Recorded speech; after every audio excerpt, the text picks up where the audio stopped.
Please subscribe to this channel, so that we are more enthusiastic in providing the best video for you.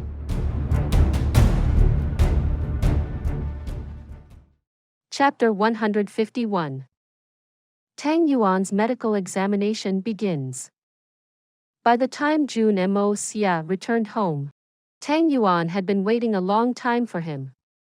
In fact, Tang Yuan had reached the Jun residence minutes after Jun Moxie had left the place. Is it tomorrow? Jun Moxie crossed his legs as he sat down and asked.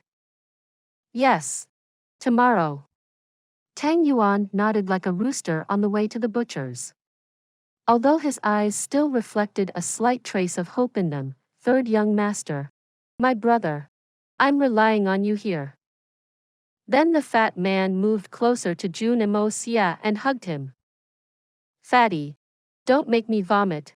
Okay. If you do as I say, you will be fine. Jun Moxie hadn't been able to comfort Tang Yuan these past few days. And as a result, the fat man's hands and feet had been trembling with fear the entire time. The eunuch old Zhu was definitely going to be very thorough with his investigation, and would go far beyond checking just the xian qi of the applicants. In fact, given his disposition, it was evident that he'd play by the rules, and was highly unlikely to favor anyone without merit. Moreover, he'd execute the process very meticulously. No matter what task His Majesty asked old Zhu to carry out, the Emperor would always carry a sense of trust that the task would be carried out to the letter.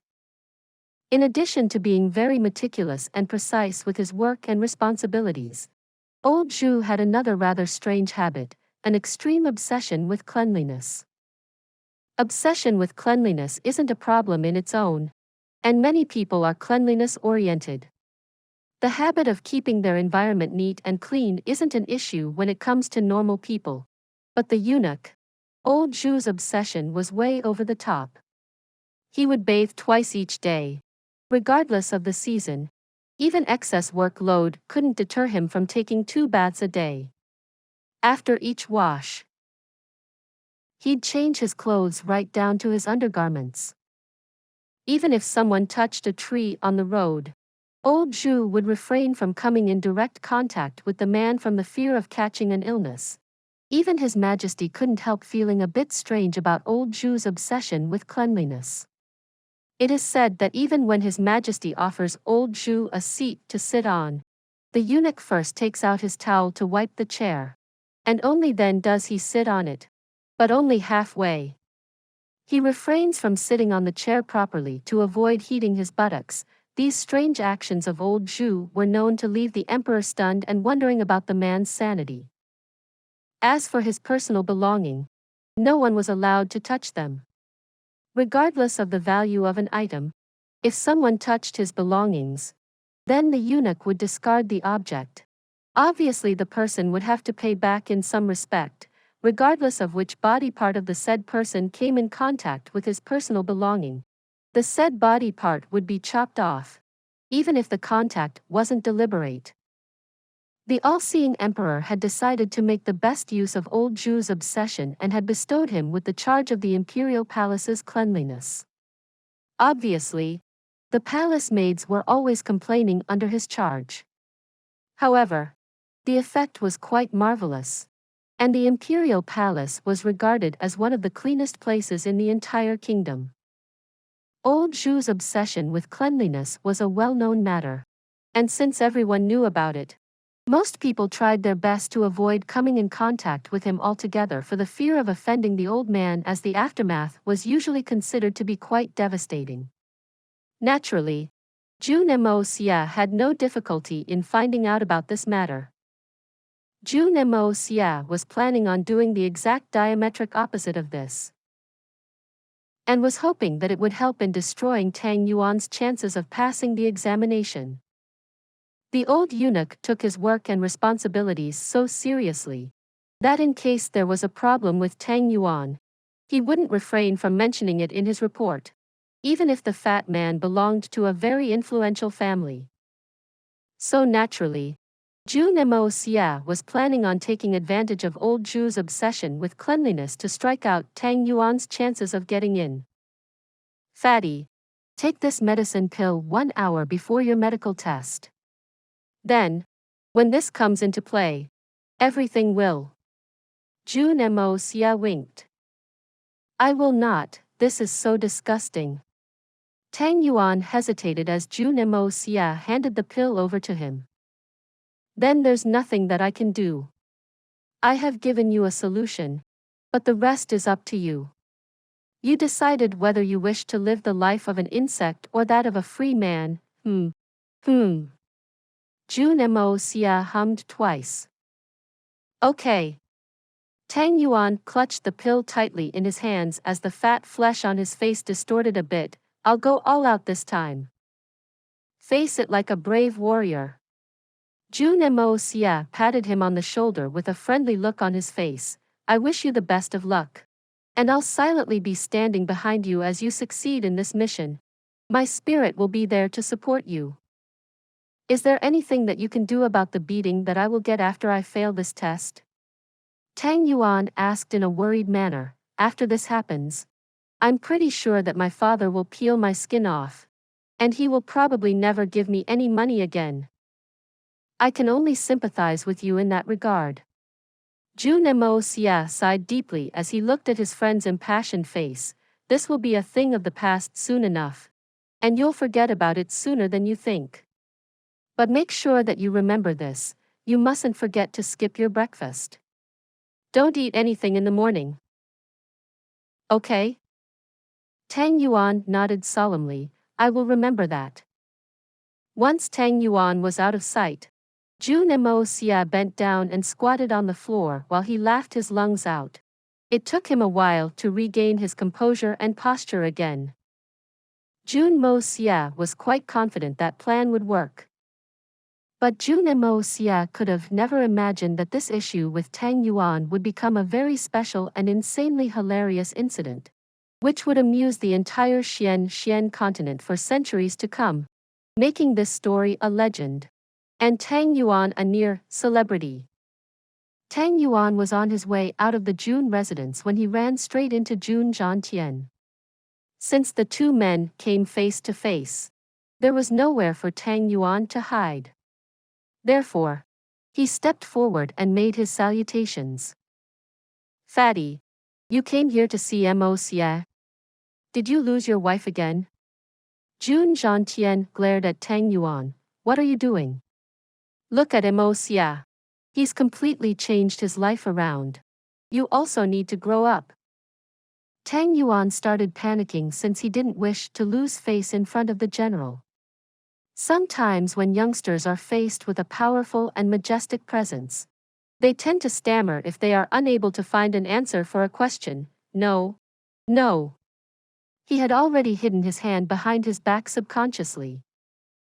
Nothing? Then why are you looking so scared? The old man seemed a bit puzzled. What are you holding in your hand? Stretch out your hand so this old man can see it properly. No. There's nothing. Tang Yuan immediately got nervous and started shaking his head. He took one step backwards, and then suddenly tripped over something and fell to the ground with a thud.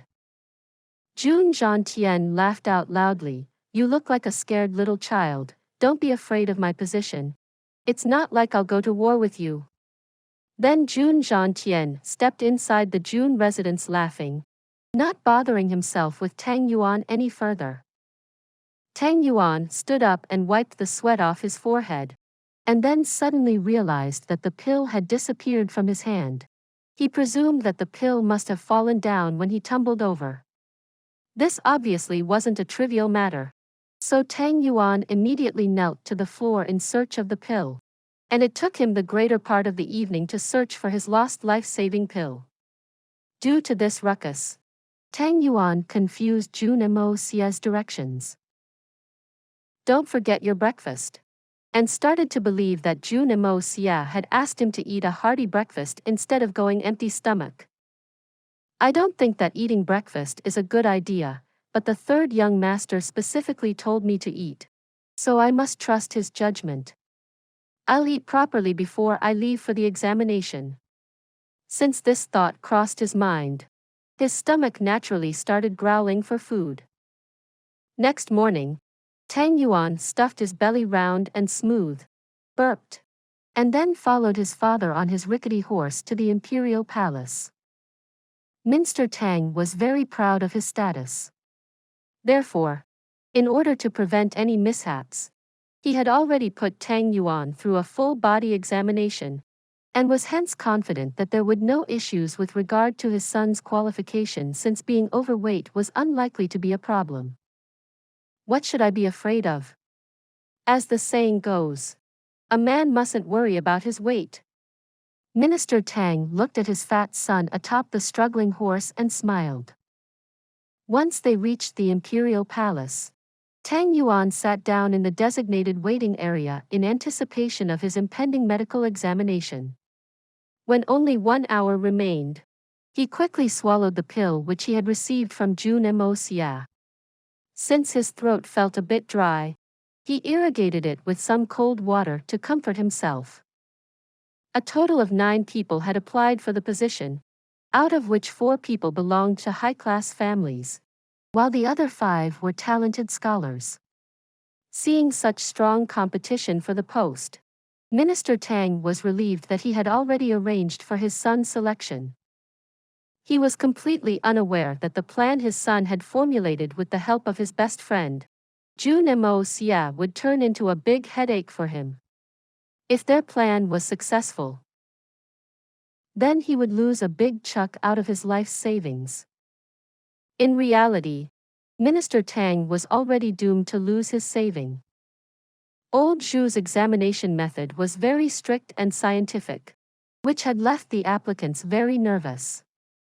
Everyone had heard that even though Monarch Jun had been selected the last time around, he was left limping for nearly a month afterwards.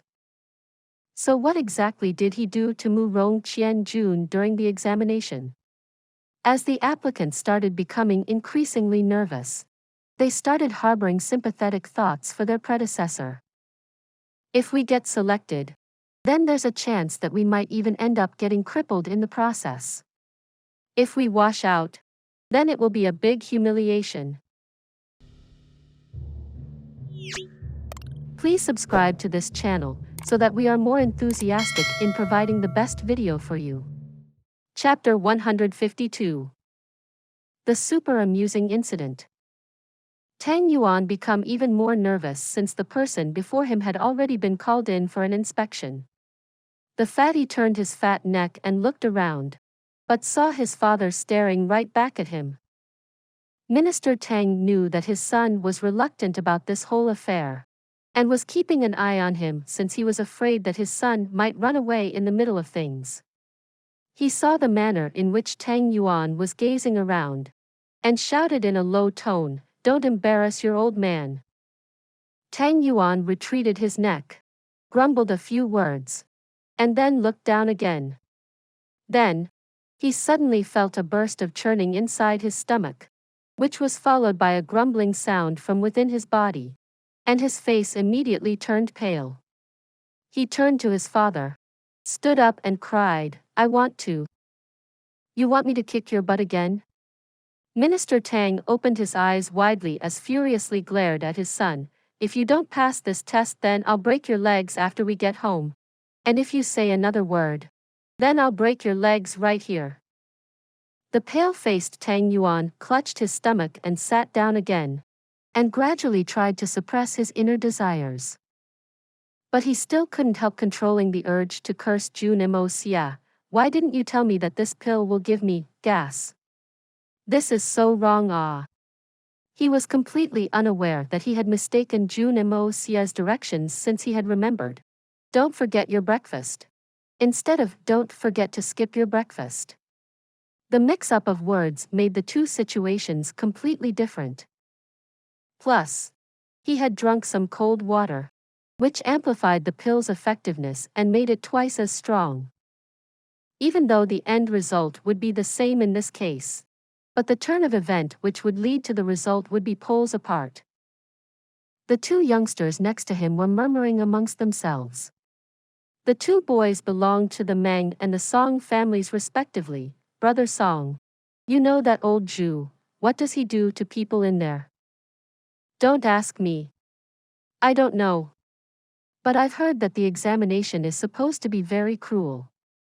The boy surnamed Song expressed his apprehension in a low voice. Cruel?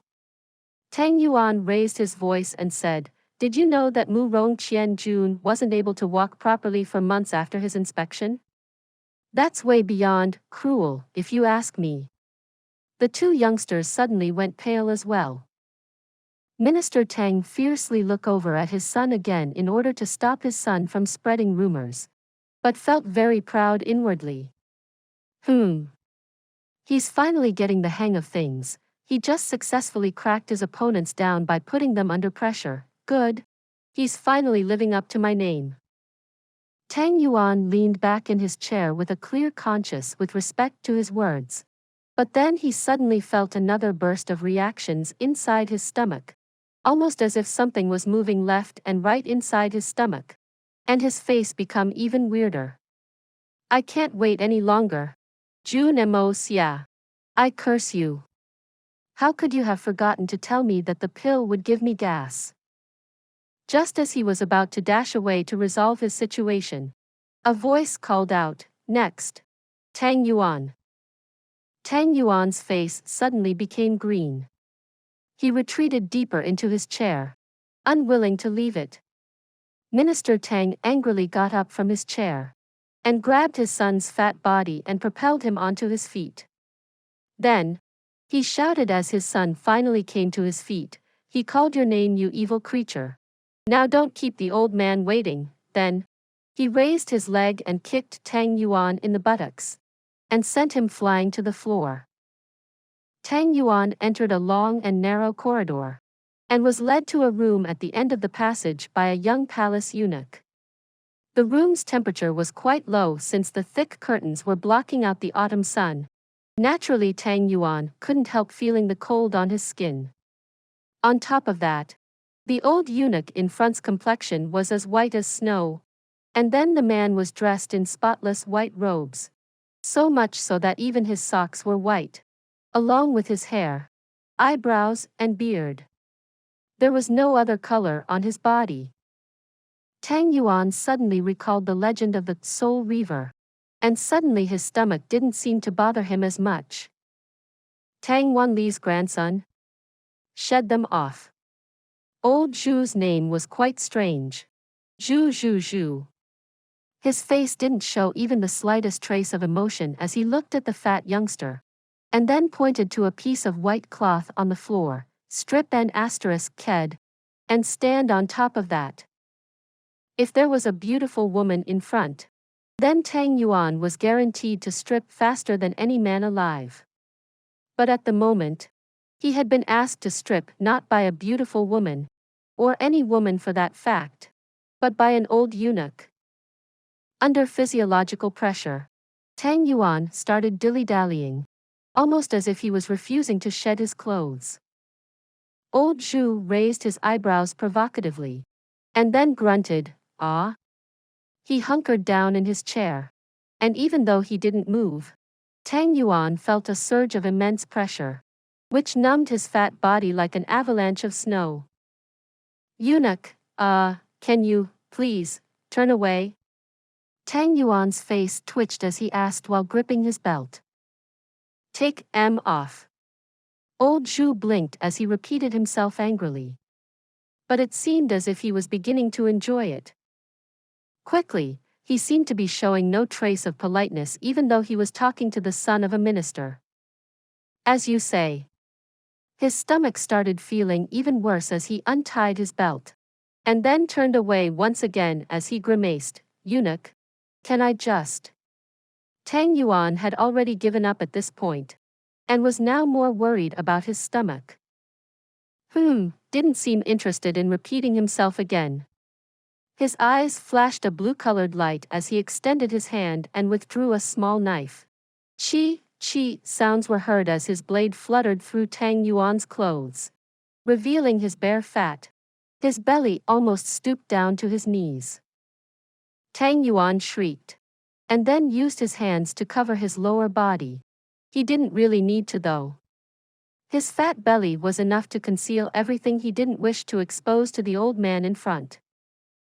Zhu coldly glared at Tang Yuan and then started walking around him in circles as his keen and sharp eyes probed every part of Tang Yuan's bare body. Lift your left arm and show me your armpit. Since Zhu coldly ordered Tang Yuan, the fatty hastily did as he was asked to. Even though it was autumn, the room was slightly colder than the rest of the palace, but still wasn't unbearably cold. However, as the old eunuch approached Tang Yuan's body, Tang Yuan started feeling a strangely cold nip in the air. As the chill bit his soul, his stomach started getting even worse. Zhu was about 3 feet away from Tang Yuan's body at this point, and was constantly issuing new orders in an electric cold voice. Raise your right hand. Use your hands and pick up your stomach so I can see the rest of you. Lie down and part your legs. Tang Yuan wasn't able to soothe that feeling of coldness, nor was he able to get accustomed to the old eunuch's commands. Sweat started dripping from his forehead, and it seemed that he simply couldn't wait to leave the room. The snow-white Zhu was expressionless throughout. He approached closer and said, "Get up. Then turn around and bend down, so I can put this stick up you." What? No! Tang Yuan screamed within his psyche. I don't want to walk around weirdly. This old man is perverted. I don't know how I will ever be able to escape his clutches. Hurry up. Zhu repeated himself again. Tang Yuan hesitated as he slowly bent down, since doing such an action would make things even worse and more uncontrollable. He was well aware that if something went wrong, then certain things would come out with a gush, and he knew that he won't be able to hold himself back once things started in motion. He tried to bend down several times, but was unable to, since he knew that things would be beyond his power of control if he did. Old Zhu was enraged by this, since he thought that the fatty was deliberately causing mischief. Therefore, he pushed Tang Yuan and forcefully bent him over by 90 degrees. Then, Zhu used the 2 strips of wood he was holding to part Tang Yuan's backside, and then leaned forward slightly and looked intently, with eyes wide open. At this point, Tang Yuan finally lost control, and just focused on controlling the voice from his throat as his body contracted, which is why only a pop sound was heard while the tragedy took place. A golden-colored substance turbulently ejected from his body. By this time, old Zhu had come in close proximity of the youngster's body. Since he had never imagined that something like this could ever occur, the completely unprepared eunuch was unable to dodge the incoming attack. Outside, Minister Tang had been served with tea, since he was a man in a high position. He sat in his seat sipping his tea, confident to hear the good news about his son's selection. He had already arranged for the rest, but he still needed his son to qualify in the old eunuch's inspection. I really don't think this necessary, but once he's passed this old man's test, he's through for sure. I've already talked to every minister and official. Several of the other applicants were also from powerful families, but were quite disheartened to see the determined look on Minister Tang's face. In fact, their escorts had already left in dismal. Minister Tang was simply sitting there with a smile on his face. You wish to compete with the Tangs? Haha. This is really funny. At that moment, a furious roar sounded from the chambers inside. That roar was filled with the pain of a living death, extreme remorse, and extreme hatred. Almost as if someone had suffered a pain so shrill that it had instantly transformed their life into nothingness. The roar pierced through the entire palace. It was eunuch old Zhu's voice. This roar was followed by another, even more furious one. Get out. You're disqualified. these 4 words crashed over the entire Tianxiang city like thunder, and thousands of people were able to hear it clearly.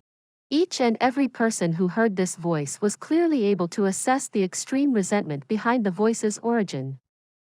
The roar carried as far as Jun Moxie's house, and the young master Jun raised his eyebrows and smiled as he understood the special meaning behind this roar. Pleased with himself, he reached out and grabbed the teapot, poured himself a drink and sipped a mouthful as he said, "Fatty Tang. You actually did it, kid. Now you're truly worthy of being Jun Moxie's future partner. I will never doubt your ability again." He paused, and then broke into laughter. Unable to control it any further, I wish I could have seen the look on that old eunuch's face. Little did the young master Jun realize that the old eunuch's face was a lot angrier than he could have ever anticipated. And well, looked a million times worse. Please subscribe to this channel, so that we are more enthusiastic in providing the best video for you. Chapter 153. Disowned. The Imperial Palace. After that thundering voice, a bang sound was heard, and then a huge body came flying out of the door. The fat on the body vibrated as it slammed into the wall on the opposite side of the waiting room, and then dropped to the floor below with a pop sound. Simultaneously, an unspeakable stench filled the room. That body was Tang Yuan's. But at the moment, the fatty was completely unconscious, and the corner of his mouth was constantly flowing blood, while his 2 eyes were completely shut as his N***ked body lay on the ground. His buttocks were covered with a yellow-colored substance. His originally perfectly round buttocks were now imprinted with palm marks. His buttocks were swollen and seemed to be bleeding as well. As for his bones, perhaps they were broken, but it was hard to tell. The hearts of everyone present were beating at the speed of lightning, while their faces were constantly twitching since neither of them knew what had happened to this fatty. What did he do to make the old eunuch Zhu so furious? The eunuch was still inside his chambers. His face was covered in despair while his entire body was trembling. His calm, composed and proud look had been completely obliterated. Old Zhu's eyes were covered in a yellow-colored paste. His hair, eyebrows, white robes were all bathed in a golden-colored tinge now. As for his mouth, he was vomiting ceaselessly. Jun Moxie's plan had gone rogue due to a mixture of different circumstances, and coincidentally, the victim of this accident turned out to be old Zhu, and Tang Yuan had ended up bathing the old eunuch in a waterfall. The correct description would be: a yellow river had broken past the dam which was holding it in place. Minister Tang was furious. Anyone would be after watching his son being beaten into a pile of broken bones and torn flesh. Why? Because my son is bit fat? Even this old B***starred should have controlled himself. This is too much. It looks like my son is breathing his last breaths. It could be said that Tang Yuan's life had been spared only because of his patriarchy. Jun Moxie had only intended for Tang Yuan to fart at the time when the old eunuch parted his buttocks, but due to unwanted tampering with his plan, the effect of the medicinal pill had been intensified, resulting in this outpour. The eunuch, who was obsessed with cleanliness, had never expected for such a calamity to occur, and would have killed the fatty, but refrained since he knew that the Tang family was important to the emperor. Zhu. What is the meaning of this? You need to explain yourself, old man.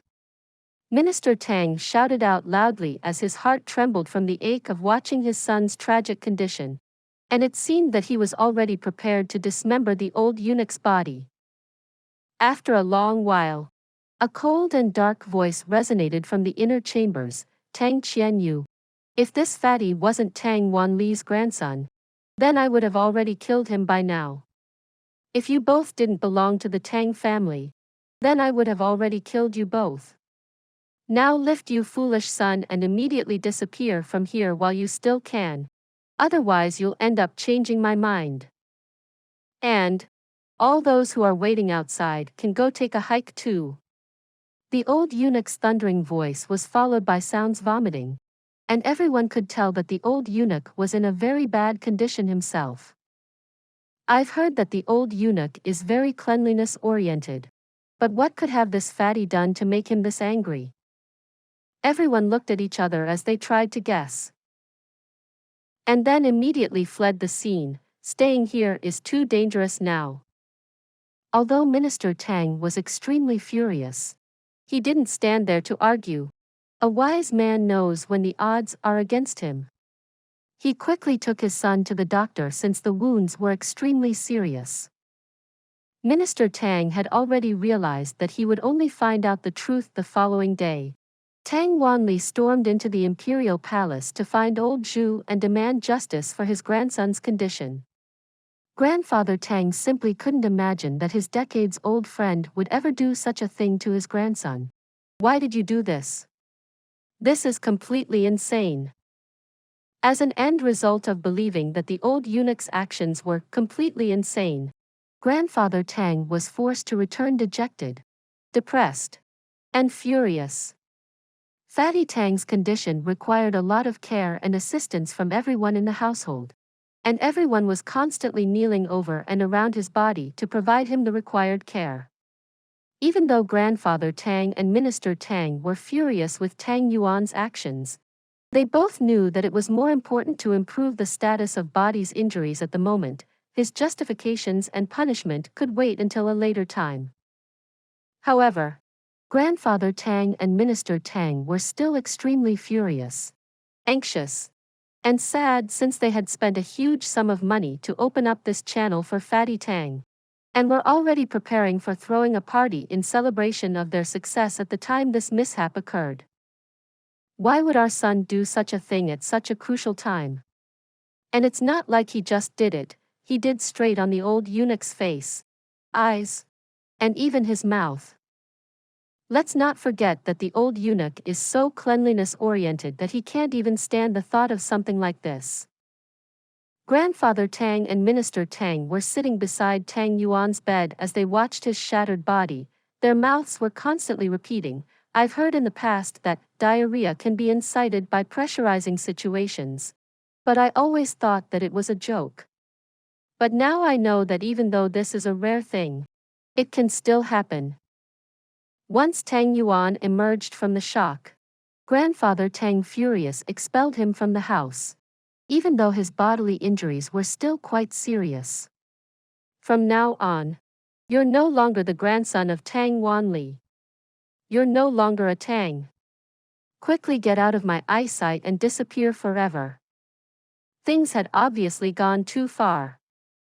However, the fatty was still so loyal that he chose to keep Jun Moxie's role a secret. He screamed twice and requested that he be escorted to the Jun residence. The Tang family agreed to his request for 3 reasons. First, Tang Yuan and Jun Moxie were close friends, and Jun Moxie would certainly give him asylum in this hour of need. Secondly, Tang Yuan's body still hadn't fully recovered. In fact, the injuries were still quite serious, and Jun Moxie, being his friend, would certainly look after him. Thirdly, the 2 families were located quite close by, so even though they had disowned Tang Yuan, they could still visit him easily if they were unable to control the desire to see their son. When Tang Yuan's departure time came upon, he demanded 2 things. First, "I want to take the big cupboard in my room with me." Second, "Hand over the laundry guy to me. I want to club him to death." His first demand was fairly easy to understand. The big closet in his room contained all the savings that he had accumulated over his lifetime. He would naturally wish to take it with him since it would help him in settling down or whatever else he needed it for. As for the laundryman of the Tang family, Tang Yuan was being ruthless in this case. That servant was a very smart and intelligent scholar, who even though was working in a very lowly position at the moment, was slowly working his way up the ladder. Even though he was working as the laundry man inside the Tang family, he had his eyes on the prize. And Tang Yuan had always hated him to his bones. Since Tang Yuan was being kicked out of the family, this man would now be allowed to carry out his plans with complete freedom. And Fatty Tang was sure that this two-faced man would try to occupy the position of the family's head. Tang Yuan naturally didn't want such a time bomb to exist inside his family's courtyard in his absence. And since the fatty didn't know when he would return, he wanted to rid himself of this worry. As grandfather Jun left the Jun residence for the imperial palace, he saw an arrogant smile on his grandson's face, the first of its kind. Tang Yuanli's grandson actually excreted on Zhu's face, once Jun Xie had verified the world's most hilarious news. He staggered back home, laughing the entire way, and told everyone about it. Jun Moxie's facial expression suddenly transformed into that of a rooster on the way to the butcher's. "Oh God! What did you do, you fat idiot? You actually released your on his face?" The hitman Jun had collected all the information about the old eunuch before formulating his plan. He had also found out that the old eunuch was at least a Sky Xian expert, and that the man's real strength was strong enough to be comparable to his own grandfather, Jun Xie. Seeing that his grandson didn't even smile upon hearing such a funny tale, Jun Xie obviously asked the reason. Jun Moxie replied in a voice which seemed to resemble something between weeping and laughing, "It looks like I might have had something to do with this." Jun Xie and Jun Wuyi almost choked as they heard his words, and started at him with a stunned look on their faces. No one would ever be able to find out Jun Moxie's involvement in this affair, unless Tang Yuan ratted him out, but if the old eunuch ever found out that this accident was man-made, then Jun Xie and Jun Wuyi shouted out while their entire body started to sweat. "I only intended for him to fart when the old eunuch checked his buttocks, that's all. Really. And I just gave him a pill to make him fart." Jun Moxie innocently looked at him. Grandfather and uncle, Tang Yuan didn't wish to become an officer. "So. I was just trying to help him out. I never intended to hurt anyone." They stared at him dumbstruck.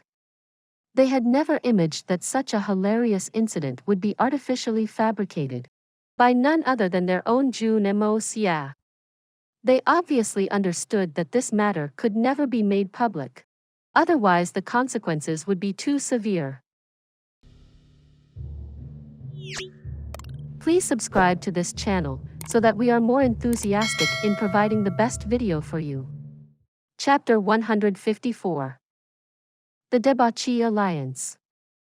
Jun Wuyi and Jun Xie had no idea that this issue surrounding Tang Yuan was one of the most insignificant ones which could be traced back to Jun Moxie. They were completely unaware that Jun Moxie was audaciously and innocently smiling at them after causing the majority of trouble which the Tianxiang city had found itself in over the last few months. They had no idea that he was behind the imperial tutor Li's injury, and the reason behind their enemy's state teacher's visit. Also, he was the reason why so many advanced Xians were flocking to the city. "This has gone too far. No one shall be allowed to know about this." Old man Jun stated, "That good old Tang Yuanli must be going green with madness. And I hope that he doesn't find out about this. He shouldn't. Unless Tang Yuan rats you out." Jun Xie sighed, and then said, "Thanks to the heavens that he is Tang Yuanli's grandson. If he was anyone else's boy, old Zhu would have blown him to dust on the spot." "Moxie, you're lucky that your friend made it out alive. But this was way too dangerous. If anyone finds out, and especially if Eunuch Zhu finds out about the reality behind this incident, then even the old Tang will not be able to save the two of you." "What do you mean? What's so special about being Tang Yuanli's grandson? Even though Fatty and I were only trying to make mischief, We never had any intention of hurting anyone, but what does this have to do with his grandfather? Jun Moxie simply couldn't fathom that the old eunuch would have enough influence to harm a Jun and a Tang. He might be a sky xian, but he's still just a palace eunuch. Zhu is far more than just a palace eunuch. Moxie. I know you've matured a lot lately, but you need to be more careful before setting sail again. Jun Xie stated in an earnest tone. Jun Moxie stared at his grandfather questioningly. Moxie. I agree that you didn't know about this, but Zhu is far more than a palace eunuch. He used to be a military general, he was a part of Empire's army, and was considered just below old Dugu and me. Grandfather Jun seemed to be getting a bit emotional at this point. This time it was Jun Xie who interjected. Father, you said that you've never worked with old Zhu before, and that he's never served with you or Dugu Zhongheng. Didn't General Zhu Zonglong die in the battle as the legend states? Jun Xie shook his head. This is a secret which only a few people know apart from His Majesty, Tang Yuan, old Dugu and myself. Many years ago, when the emperor was only the crown prince, he took his army into battle. The Jun army was flanking the right side of the enemy, the Dugu army was flanking the left, and the prince was supposed to go head-on. At that time, the Tianxiang Empire was still taking shape, and was only a very small empire.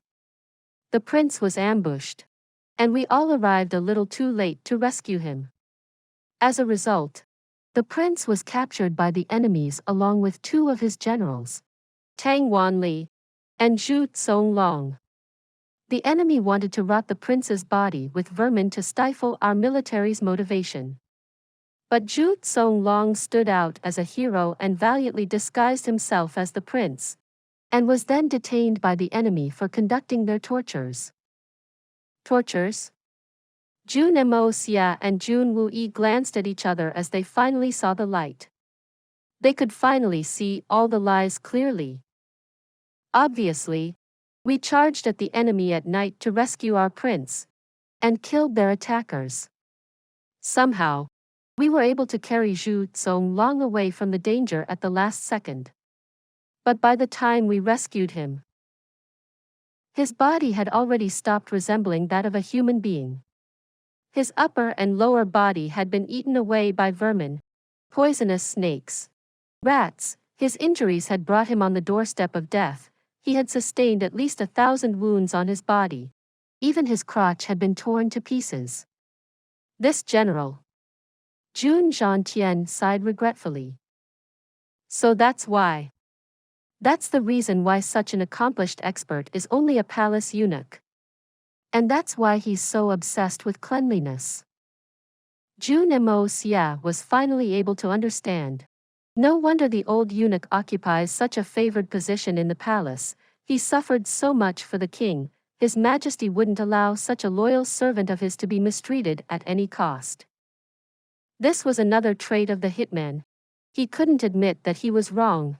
Of course, he'd acknowledge it within his heart, but he wouldn't be able to bring it onto his tongue very easily. The war continued and we emerged victorious. But Zhu Zonglong was left with no desire to live. He was so shaken that he couldn't even talk about his trauma. He simply lost all courage to live, and even refused all medical treatment. He wouldn't drink or eat, and it seemed that he would die soon. Tang Yuan was looking after him at the time, and old Tang kept telling him, "You saved my life. If you die, then I won't live in this world either." Tang Yuan stopped eating in protest, but Zhu Zonglong remained indifferent to his hunger strike for the initial 3 days, and his condition continued to worsen. Then, Tang Yuan took out a blade and started cutting himself in front of Zhu Zonglong's eyes. He kept saying, "I will kill myself in front of you before I watch you die." Jun Moxie and Jun Xie glanced at each other with dismal in their hearts. The tragic atmosphere of that moment from the past had left their hearts gloomy. but they were still very fascinated with the strength of their previous generation's brotherhood.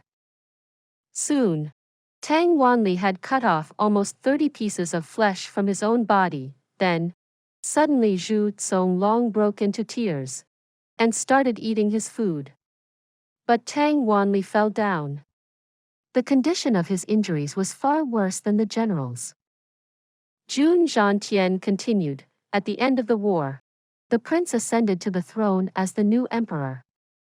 Tang Yuan was given the status of nobility, and Zhu Zonglong volunteered to become a palace eunuch.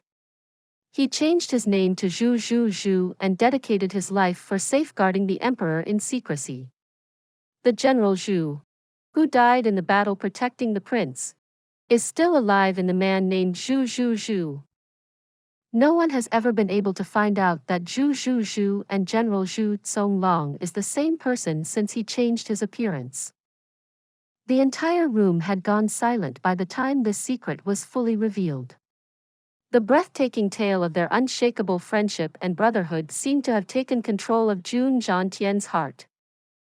No wonder grandfather said that any other man's boy would have been killed on the spot. Just as Jun Xien finished, a servant came in to inform, a regiment from the Tang family has arrived at the door asking for the master of the house. They are carrying an injured and half-dead Tang Yuan with them. Grandfather Jun started to panic. Has my grandson been exposed? They have come to our doorstep. They walked out nervously, and were informed that Tang Yuan had been excommunicated from the Tang family. But the womenfolk of the Tang family didn't wish to leave him out in the open, which is why they wish for him to stay with the Jun family for now. The womenfolk of the Tang family were afraid that the Jun family might refuse Fatty Tang since his reputation was very degenerate. But grandfather Jun straightaway nodded in approval and had him carried away to Jun Moxie's courtyard. Feeling guilty, the Tang family's representatives promptly bowed their heads in courtesy and quickly left, believing that Fatty Tang was at the reason behind the mishap. Third young master, this is all because of you. You almost got me killed. Tang Yuan stated as he lay on the bed upon his stomach, after the two of them had been left alone. Zhu's palm had damaged his buttocks to such an extent that the fatty would have no option but to sleep on his stomach for a long while. You never told me that the pill would give me gas. Tang Yuan gnashed his teeth grimly. You sent me into the palace after giving me a laxative. I realized that something was wrong. And even though I tried to restrain myself, but once the old eunuch put those sticks up my butt, I was unable to restrain myself any longer and ended up. Stop it, it appeared as if Jun Moxie would end up vomiting blood. I only gave you a mild laxative. So how did this happen? I did as you said. I ate a bellyful before going to the palace, and then ate that pill before seeing the old eunuch. But then, this happened. Tang Yuan strained his voice hard as he tearfully condemned and accused Jun Moxie. What? Jun Moxie finally understood where things went wrong. You ate food in the morning? Didn't I specifically tell you not to eat anything under any circumstances? And you still ate a bellyful? That obviously acted as a catalyst, and made the laxative even more potent. Why would you do such a thing? Tang Yuan immediately remembered Jun Moxie's exact words, and then started shaking. I did the exact opposite. Okay, but either way you still got what you wished for since your purpose was still accomplished. But what about this issue? Jun Moxie asked disdainfully. According to my original plan, you would have gotten out of the palace looking a lot better than this. Jun Moxie retched loudly. You should be glad that I'm letting you live. Sure. But you don't scare me right now. That old eunuch actually turned out to be a Sky Xian expert. A blue light flashed from his hand when he raised his blade to cut my clothes. And he actually managed to strip me an asterisk ked without even scratching my flesh. I obviously gave up then. And this is what happened as a result. I was at his mercy. And I reckon that the only reason I'm still alive is because he's friends with my grandfather. Fatty Tang actually seemed a bit proud, fortunately, by the time Grandpa kicked me out of the house. I was already prepared for it. I have been saving money for a while now. And I know that it's not much. But it's enough to get by for a while. Then, he suddenly became nervous and said, "Third young master. You'll have to gamble again. But be careful. I cannot lose this money, this isn't my family's money. It's my own." Jun Moxie was left dumbstruck. He hasn't even changed one bit after getting kicked out of his family. Fatty Tang winked, "Third young master. Before you say something, let me tell you this, you don't know this. But my brother has been kicked out of the family 3 times now. So even though it's surprising to outsiders, you see why I'm not worried." Jun Moxie was left completely dazed at this point. Ultimately, he was unable to hold his neck in an upright position, and ended up landing it on the coffee table in front. Twice. Please subscribe to this channel, so that we are more enthusiastic in providing the best video for you. Chapter 155. Challenges of the Yin-Yang Escape. "You're the vomit of your entire family." Jun Moxie yelled out, "Fatty, you've been given shelter here by my family and me. And if you don't work seriously in building our business empire, then I'll slice you in broad daylight. And make sure to remember these words correctly. I was born to do business." Tang Yuan lifted his fat neck off the bed with great effort. And said, "Tell me your plan. And then let's look at its downsides. And once we're ready, I'll stuff all the world's gold and silver within the embrace of your arms." "Our arms." Jun Moxie corrected the sentence, "Either way. Since you've put me in charge of the money, I will not allow you to spend any money recklessly. Not even if we have the biggest stack in the entire world." Jun Moxie removed a sheet of paper from his clothing as he said, "I don't have the time to explain everything to you. This is a written account of my business plan. I don't quite understand all the aspects of it. But since you claim to be an expert, you shouldn't have any difficulties in understanding everything." Then Jun Moxie patted Tang Yuan twice on his wounds, and waltzed out of the room as Tang Yuan screamed curses. Tang Yuan muttered to himself, "I've been doing business all my life. So why would you draft out a business plan and hand it over to me? I could make one even in my sleep."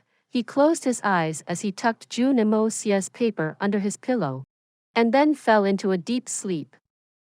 Jun Moxie didn't find much time to interact with Tang Yuan over the next 2 days since the young master Jun was extremely busy practicing the yin-yang escape law. Even while sleeping, walking and eating, the young master Jun wouldn't think of anything other than the yin-yang escape law. The ability to vanish at any time is a very important life-saving skill. Who could harm me if I was able to master this law? Even if a peak supreme Xian attacked me, then I could simply use this method to disappear. How can someone kill something they can't even see? Jun Moxie tirelessly continued to practice the yin-yang escape law. In order to tune his body up for the practice, Jun Moxie would cleanse his entire body with Xian Qi almost 50 times a day, and would extract more Xian Qi again, until he was completely exhausted. Although the Hongjun Pagoda had a strong supply of Xian Qi, Jun Moxie was still running short. The practice of this law required a massive surge of Xian Qi, and the usual trickling from the Hongjun Pagoda was simply insufficient. Jun Moxie would incite the Hongjun Pagoda into supplying insane amounts of Xian Qi, and then once he had gathered enough, he'd make the pagoda stop, and then the cycle would return to its start. Again and again. Due to Jun Moxie's continuous and concentrated effort, his skills had advanced quite significantly over these past 2 days. But there were still a few downsides to it. He had no teacher to guide him, which meant that he was forced to rely on his own means. This was tantamount to shooting in the dark. And Jun Moxie's experiments were turning out to be very painful. At the end of the 2 days, Jun Moxie was left completely exhausted and depressed. And even though he had tried everything he could think of, his methods had still been completely ineffective.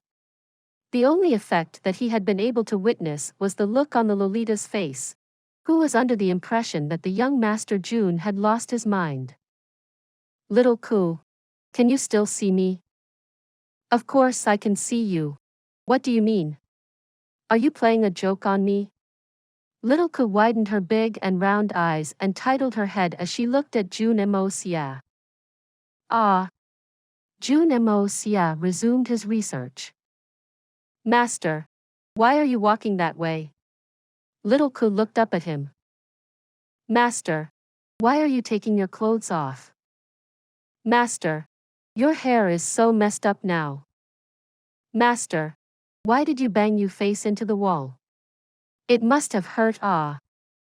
Jun Moxie was forced to end his bitter wall experiment.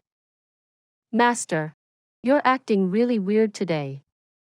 "Master, that posture is really weird." "Ah." "Master. Heavens. What are you trying to do? Stop it. If you hit your head against the tree, then you'll get a headache. And then we'll have to take you to a doctor." The Lolita was completely terrified.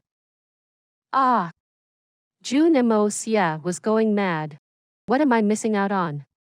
I've tried everything." After trying hundreds of times, Jun Moxie finally sat down under the large tree in the yard. Jun Moxie had paid a very heavy price in the process of practicing this law, and his forehead was already exposing a lump from the time he had bumped it against the wall in the hope of getting a result. He had been leaping up and down, falling bang and boom everywhere. He was sitting without any clothes covering his body at the moment, and one could clearly see the blisters and bruises which covered his body. As for vanishing into the wind, Jun Moxie was unaware that this technique was the core law of the yin-yang escape. D***mn. What else do you want me to do now? I've been over everything. Jun Moxie sadly looked at the scars on his body, and then suddenly bowed his head, and tucked it into his thighs, and rolled onto the ground. Little Ku was frightened at the sight of his plight. Ever since Grandpa Jun had made his son, Jun Wuyi, the master of the house, he was rarely ever present in the house. But Little Ku was a bit afraid of Jun Wuyi's personality, and would try to avoid him as much as possible, which is why she went to Guan Qinghan for assistance. Once she started to cry, Guan Qinghan reluctantly came over to help. When Guan Qinghan came over, she found Jun Moxie curled into a ball with his head tucked into his thighs. He had no clothing on his body. Even his buttocks were bare and **ked. His dazzling white and smooth body just lay bare on the ground. "What are you doing?" Guan Qinghan was a bit surprised as she coldly looked at her brother-in-law. "You like abusing people like this? I don't know if this guy is completely mad, or just evil. Just look at him. He's looking like a beggar right now." Jun Moxie seemed a bit dazed as he raised his head while murmuring like a madman, while the veins in his eyes were red with blood. He continued to blankly stare at Guan Qinghan for a long while without making any sounds, and then suddenly her thought crossed his mind, and he jumped up and banged his head against the tree, and fell right back on the ground below, and his eyes started to lose focus. Guan Qinghan laughed at his ridiculousness. "Why would you try to stand up like that? What's next? This third-generation heir of the Jun family is really one of a kind." Jun Moxie's mind was completely immersed with the study and research of the yin-yang escape law, and he was completely indifferent to everything else in the world at the moment. Things had reached a stage where he would walk straight into a brick wall to accomplish his goals. In fact, even if he hit the wall and ended up hurting himself, he'd walk into it again until he reached his goal.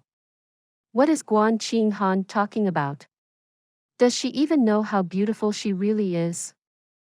Even though he was absurdly dedicated to his work, he still hadn't been able to obtain the desired result thus far.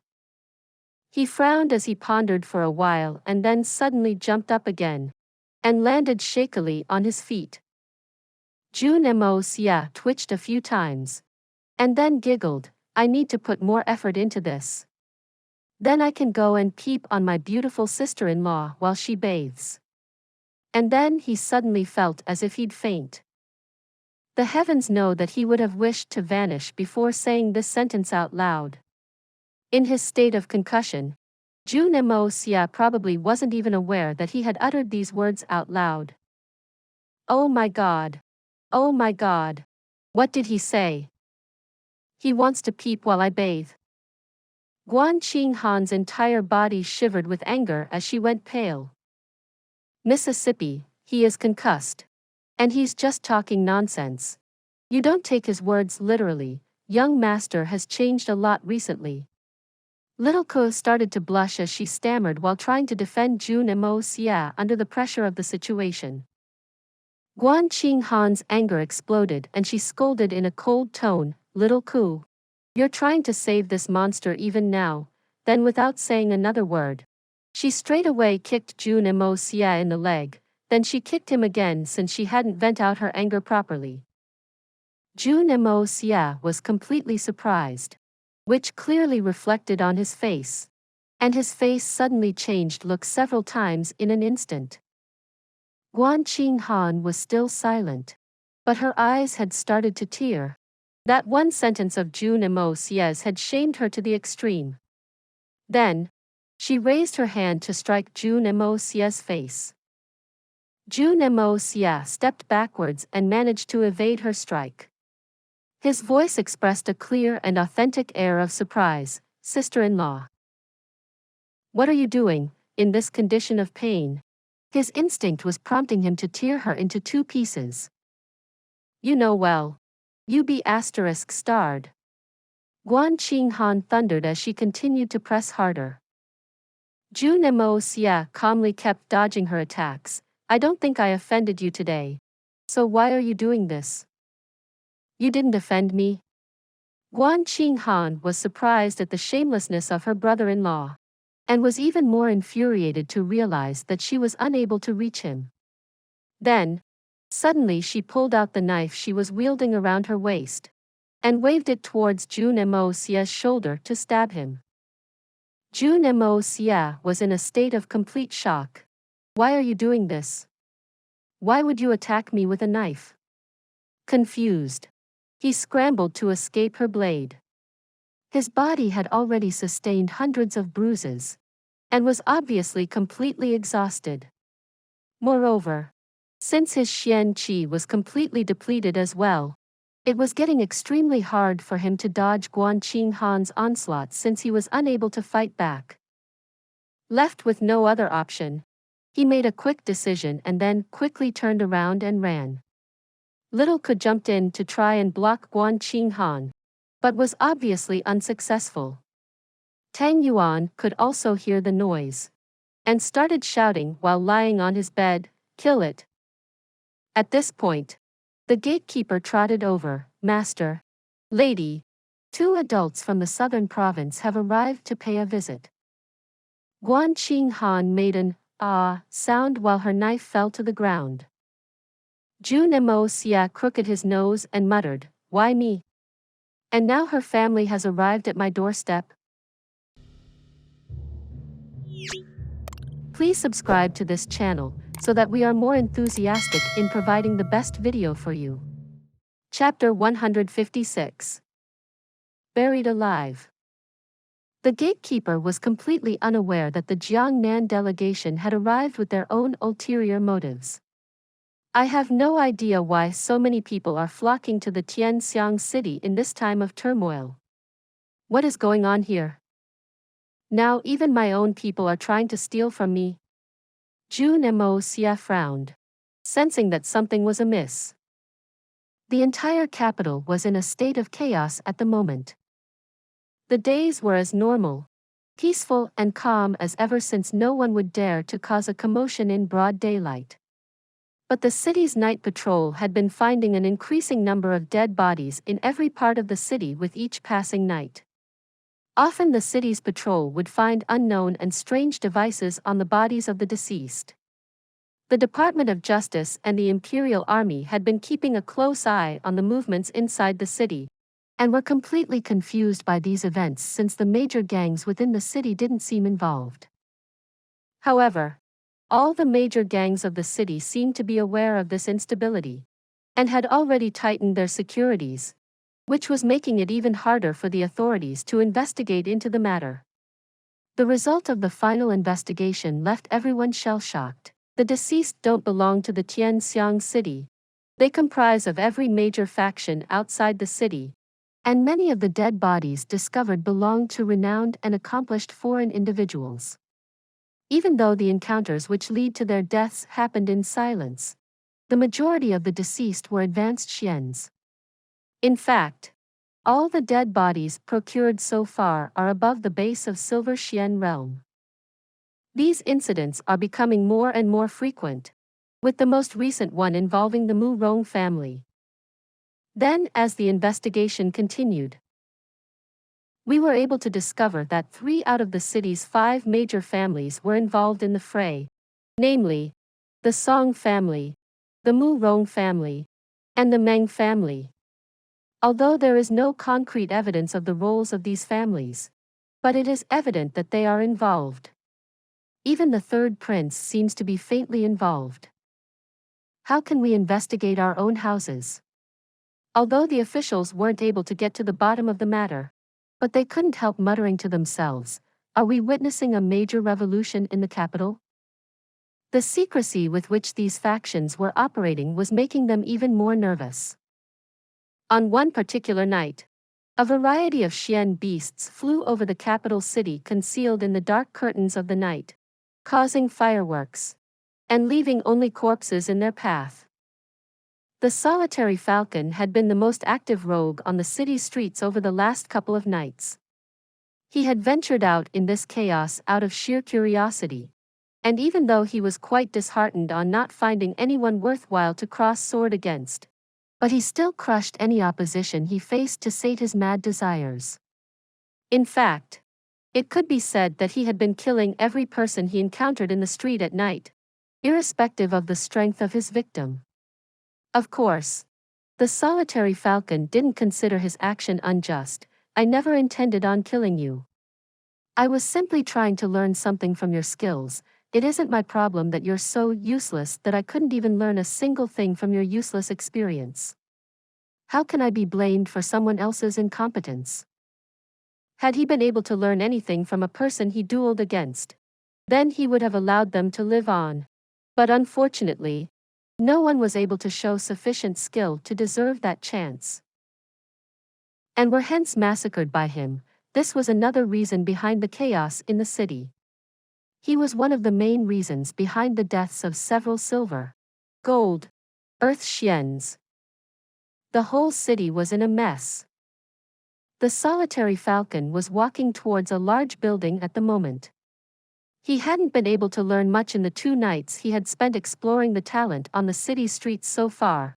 After all, it was quite hard for him to find inspiring talent at his level.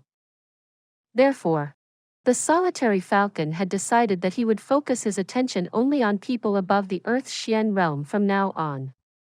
But finding such experts was a hard task, and he needed to find himself a large network of spies who were capable to finding such people. There is no way I'll find skilled experts roaming around the streets of this city.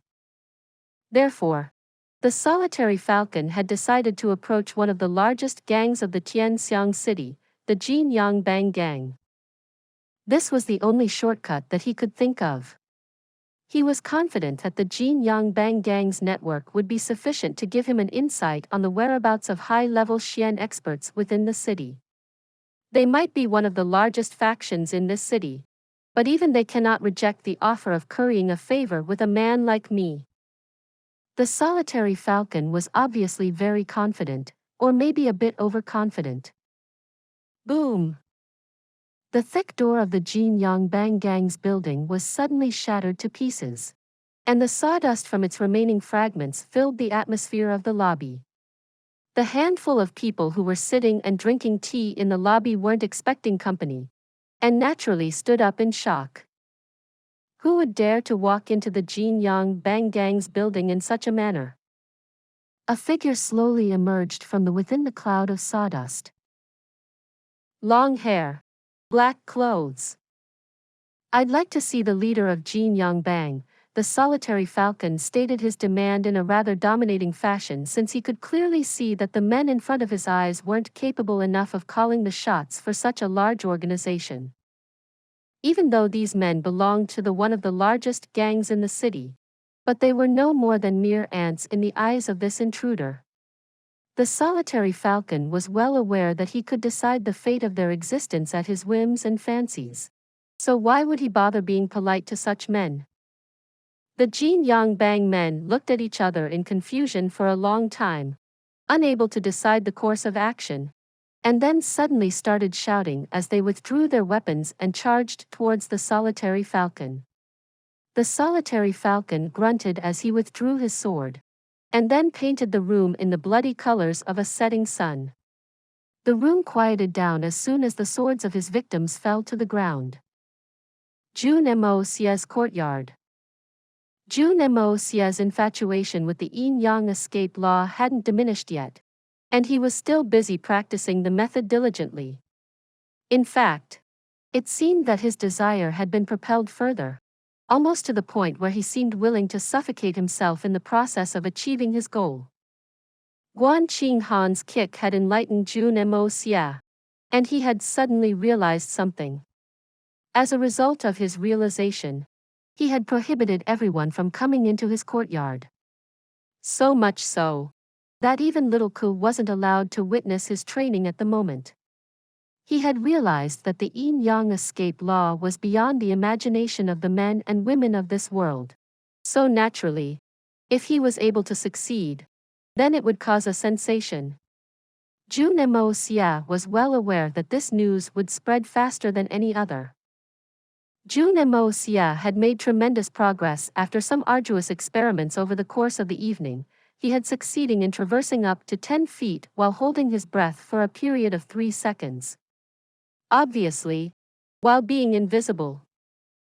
The ability of being invisible for a span of 3 breaths shouldn't be underestimated by any means, since this time frame was enough to kill a dozen men. Delighted by his achievement, the young Master Jun had started practicing the ability to escape into the ground. Escaping into the ground, now that's the stuff legends are made out of. Imagine if I could vanish into thin air while fighting an enemy, and then my sword sticks out from the ground and kills them all in one swoop. What could be more fun than the sight of their comrades' expressions? With this thought controlling his mind, Jun Moxie accumulated all the energy he could muster, and then suddenly zapped his body into the ground below his feet, leaving no trace of his existence on the ground above. It was at this point when he realized that he suddenly realized his mistake. He had successfully managed to escape into the ground. But what about getting out? For the fear of failure, Jun Moxie had used the entire energy which he had been able to accumulate and had managed to escape several feet into the ground. Obviously, he couldn't help feeling pleased with the result, but soon started to realize the problem he had landed himself in. He had used the entire energy he had accumulated in order to escape into the ground, but he would need the same amount of energy to get out as well. What now? What do I do now? Stay calm. Stay calm. It's just soil. As he started to feel the enormous pressure of the soil on his body, Jun Moxie began to realize something for the first time in his life. The earth is extremely powerful. But that wasn't the least of his concerns. The biggest concern was the fact that there was almost no air in the soil which he was stuck in. Obviously, there is no way one can live without air. Will I have to rely on brute strength to climb out now? I don't even know how deep I'm buried. Moreover, Jun Moxie's courtyard's ground was no longer made of average soil. At the time when the Hongjun Pagoda had gone berserk, his courtyard's ground level had sunk by almost 3 feet due to the enormous pressure of the aura, making his courtyard's floor even stronger than the average everyday granite due to compression. Climbing out of such solidified soil was obviously not an easy task. Jun Moxie frantically called upon the Hongjun Pagoda, but it seemed that the pagoda was feeling a bit lethargic at the moment. Jun Moxie had used the Hongjun Pagoda almost 100 times today in order to assimilate the aura he needed for his practice, since he was itching to succeed in his endeavor. Are you mad at me, Pagoda? D*****. You just had to pick this time for taking it out on me? Ah, I'm suffocating here, you want me to beg? He started to choke due to the lack of air, while the enormous pressure of the soil started to interrupt his blood flow, and it seemed from his heartbeat that his heart would pop out of his mouth at any time. It started to seem as if the Hongjun Pagoda had abandoned him in this moment of need. The hitman could barely even move his fingers due to the pressure of the soil. At this time, Jun Moxie's thoughts started taking a bizarre turn, and he started cursing the pagoda within his mind. Nothing good has happened ever since this damned broken pagoda has waltzed into my life. You can shake the entire city in one go, but now you're choosing to sit idly while I'm being suffocated to death. It wasn't long before Jun Moxie was no longer able to endure the pressure.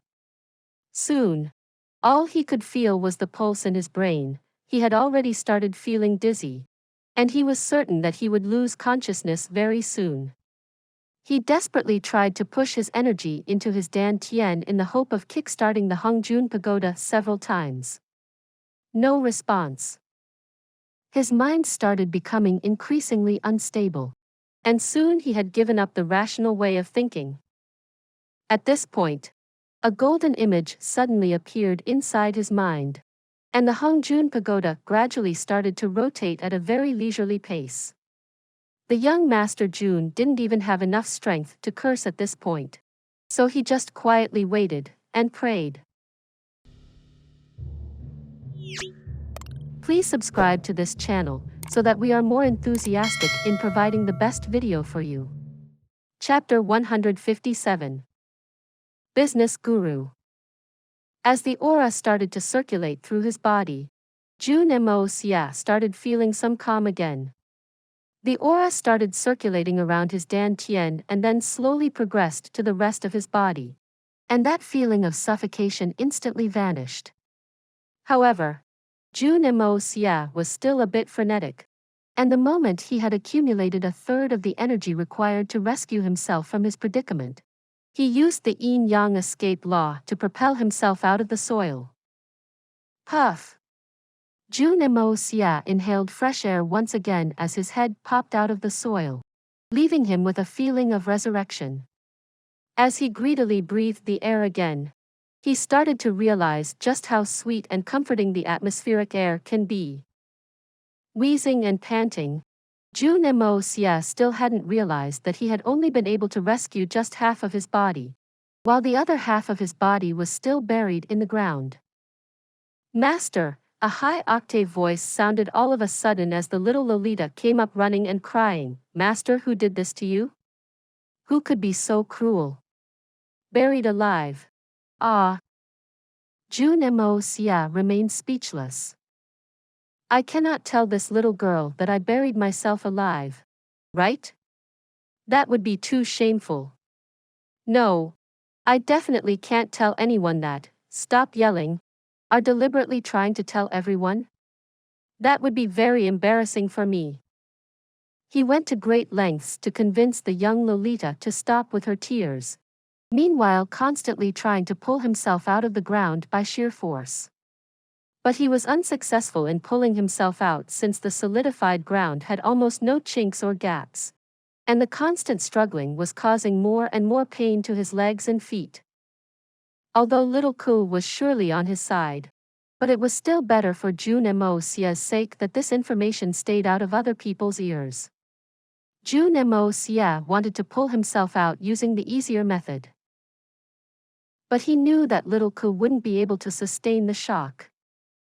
I can't use the yin-yang escape to pull myself out in front of this girl.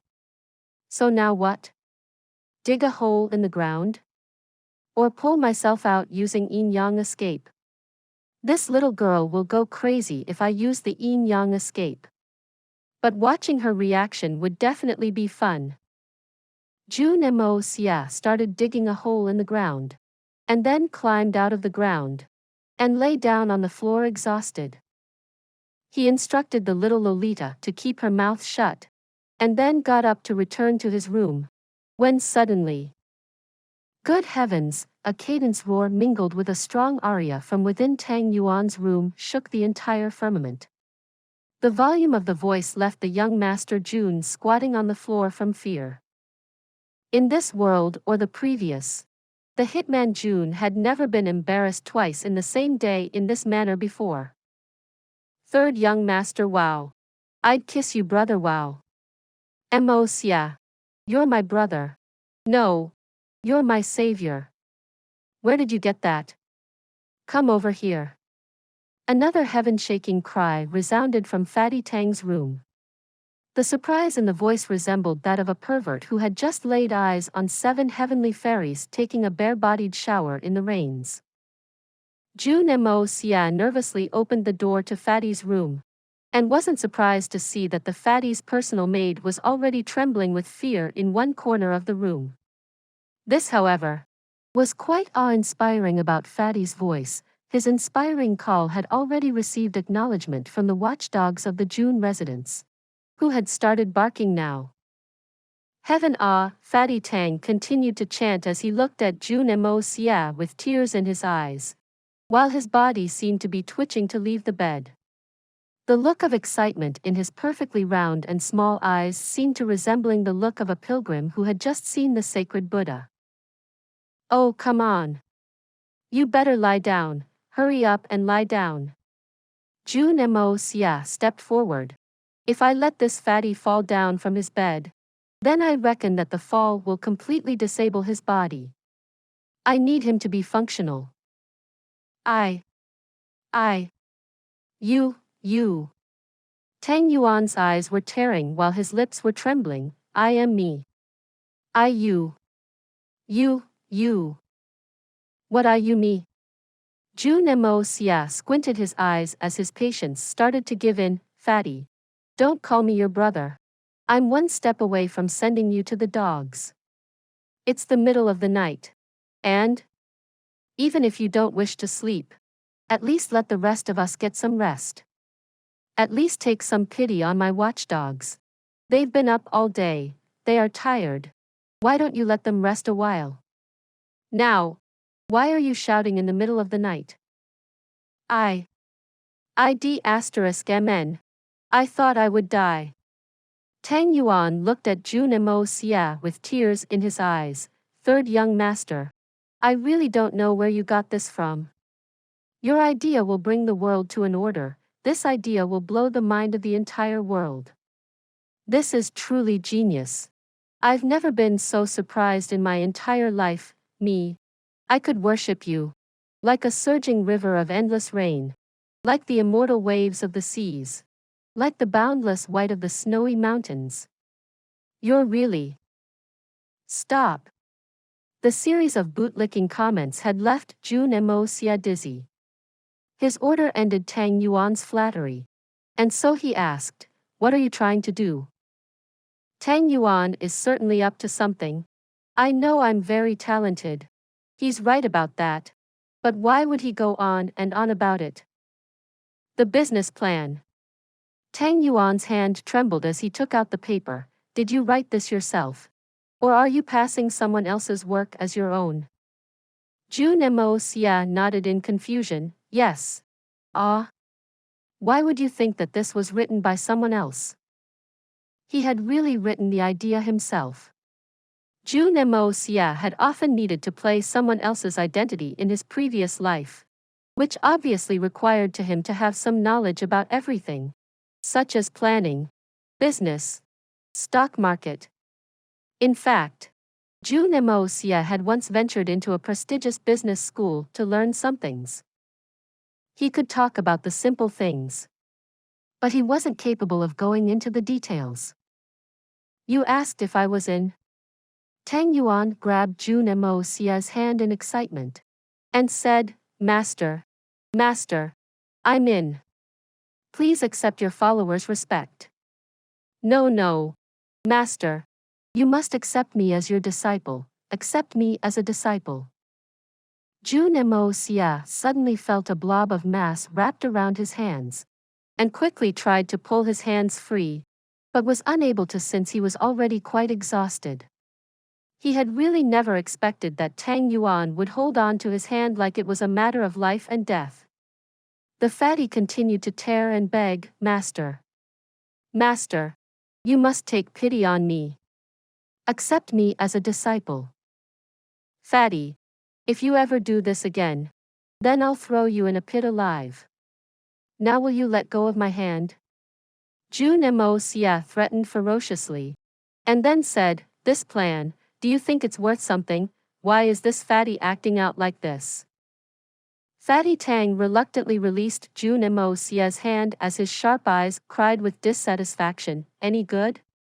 If your egotism had any limits, then you would have known that this plan is obviously the ultimate business plan. This is an unprecedented invention. Any businessman would come begging to you and would study under you. You're being too humble right now. You're a once-in-a-generation genius businessman. Fatty Tang replied in excitement. Is it really that good? Jun Moxie was a bit skeptical. How did I become such a great business genius? After all, he had never really done business in his life, and had at best disguised himself as one. This information was a gist of everything which he had heard in his previous life, and he was hoping that Tang Yuan would be able to make head or tail of it.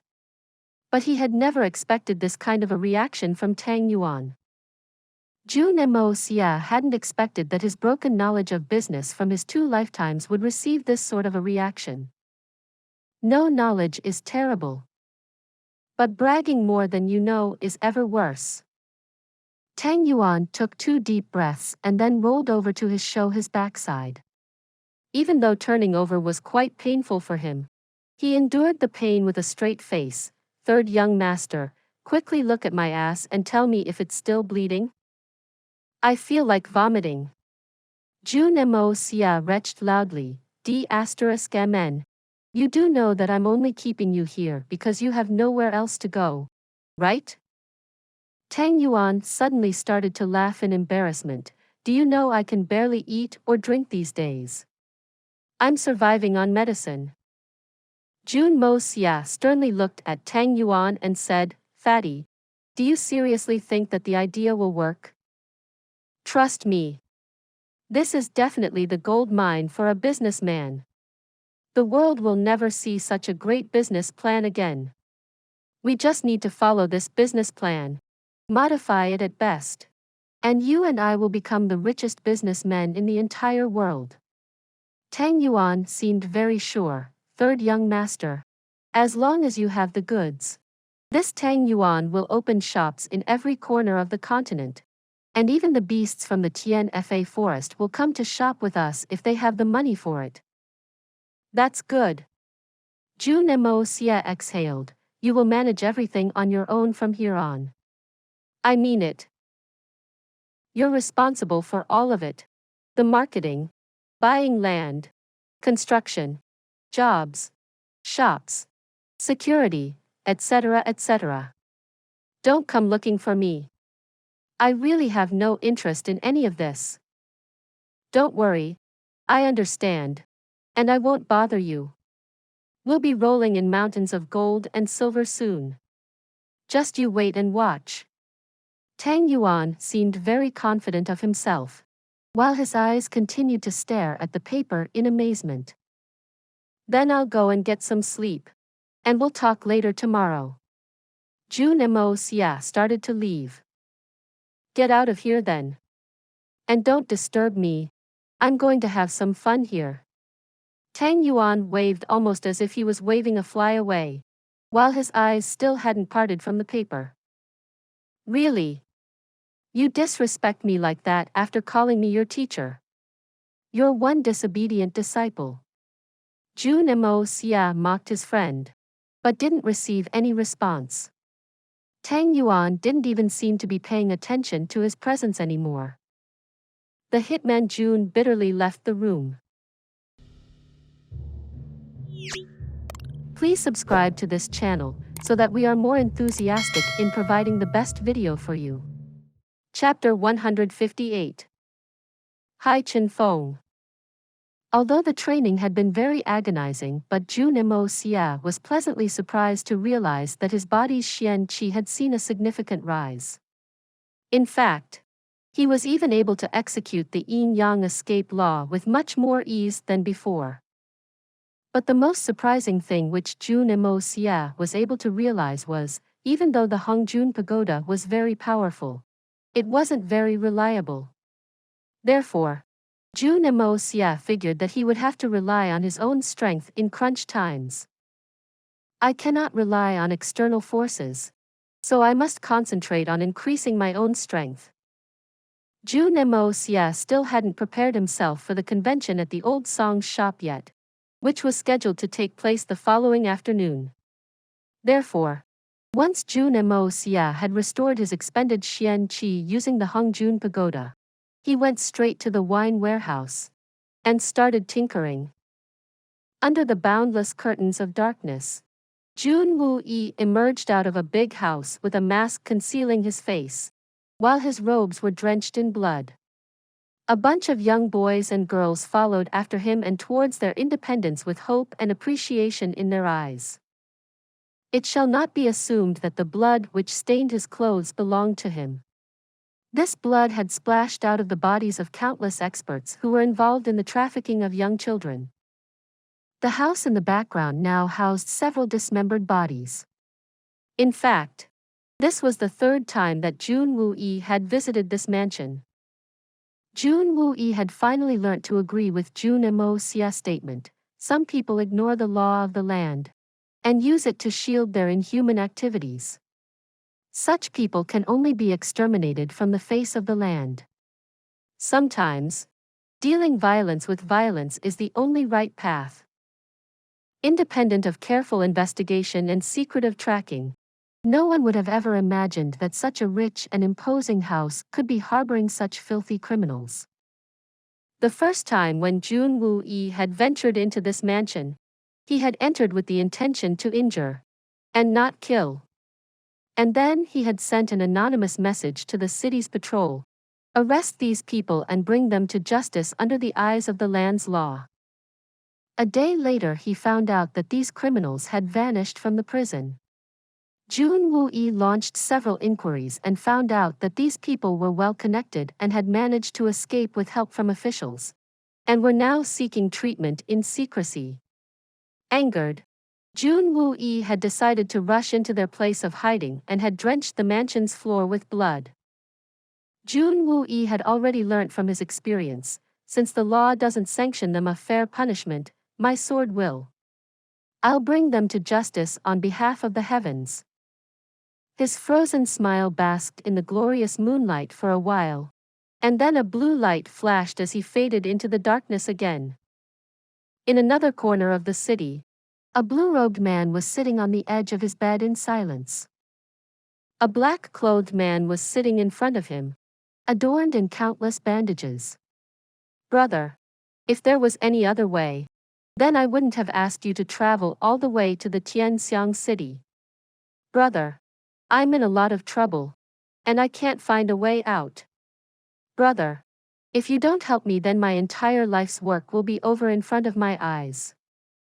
The speaker, dressed in black clothes, was Jin Feng Lai, the master of the city's largest gang faction, Jin Yangbang. He had confronted the solitary falcon at the time when the latter had intruded into the premises of his establishment, and had been knocked down on the ground by the solitary falcon in just 3 moves. He was only alive because the solitary falcon had shown him mercy. He belonged to a class of men who were already considered eminent and unapproachable in the eyes of common people. After all, he was the leader of Tianxiang City's largest gang faction. Jin Feng Lai was already midway through the Earth Xian realm, which could be considered unattainable for normal human beings. But in the eyes of a supreme Xian, he was no more than an ant. After proposing the terms of surrender, the solitary falcon had deliberately given Jin Feng Lai 2 days' time to consider his options. The solitary falcon knew that Jin Feng Lai's surrender was only a matter of time, unless of course the man was able to find an expert competent enough to compete against him, in which case, he'd get to have some fun and test his skills. Obviously, the solitary falcon didn't reveal his real identity. He obviously knew that Jin Feng Lai would have surrendered in a heartbeat, if he did. Unfortunately, Jin Feng Lai was unaware of this. "Brother Jin, you say. Did you say that he beat you in 3 strokes?" the handsome-faced blue-robed man asked calmly. 3 strokes. You know. Even I can't beat you in just 3 strokes. In fact, if I tried to, I would probably not be able to succeed. As far as I can tell, this man's Xian realm is above mine. Brother Hai, do you? Jin Feng Lai remained tongue-tied as he chalked his throat with the words, "You will sit idly while he washes his hands with my blood?" The blue-robed man stood up and started pacing back and forth inside the room. His blue-colored robe fluttered around his body like the waves of an ocean. But the heart of this man was already sinking into a depression. He had already reached the peak of Sky Xian more than a decade ago, but hadn't been unsuccessful in making the next breakthrough ever since. He too desired to obtain the Xian core, but was well aware that there was little hope for his success in this case as well. But was still hoping that he'd get his hands on the prize by a twist of fate. Although, he had never imagined that he'd be running into such a big problem beforehand. This blue-robed man was known as Hai Chen Feng, and he had always lived his life free and easy like the waves of the oceans, acting on his own moods and whims. For people with such skill, it is often hard to determine the difference between right and wrong. 10 years ago, he had arrived in the Tianxiang city and had ended up spurring a clash with a very powerful family of the city. Although he was defeated in the battle which took place a result of the falling out, his life was spared. If it weren't for Jin Feng Lai's care and protection, the seriously injured Hai Chen Feng would have succumbed to his injuries. After his recovery, Hai Chen Feng assisted Jin Feng Lai with the Jin Yang Bang Gang's operations, and they managed to establish the gang as the strongest one in the city's territory in just 1 year's time, after which Hai Chen Feng left the Tianxiang city.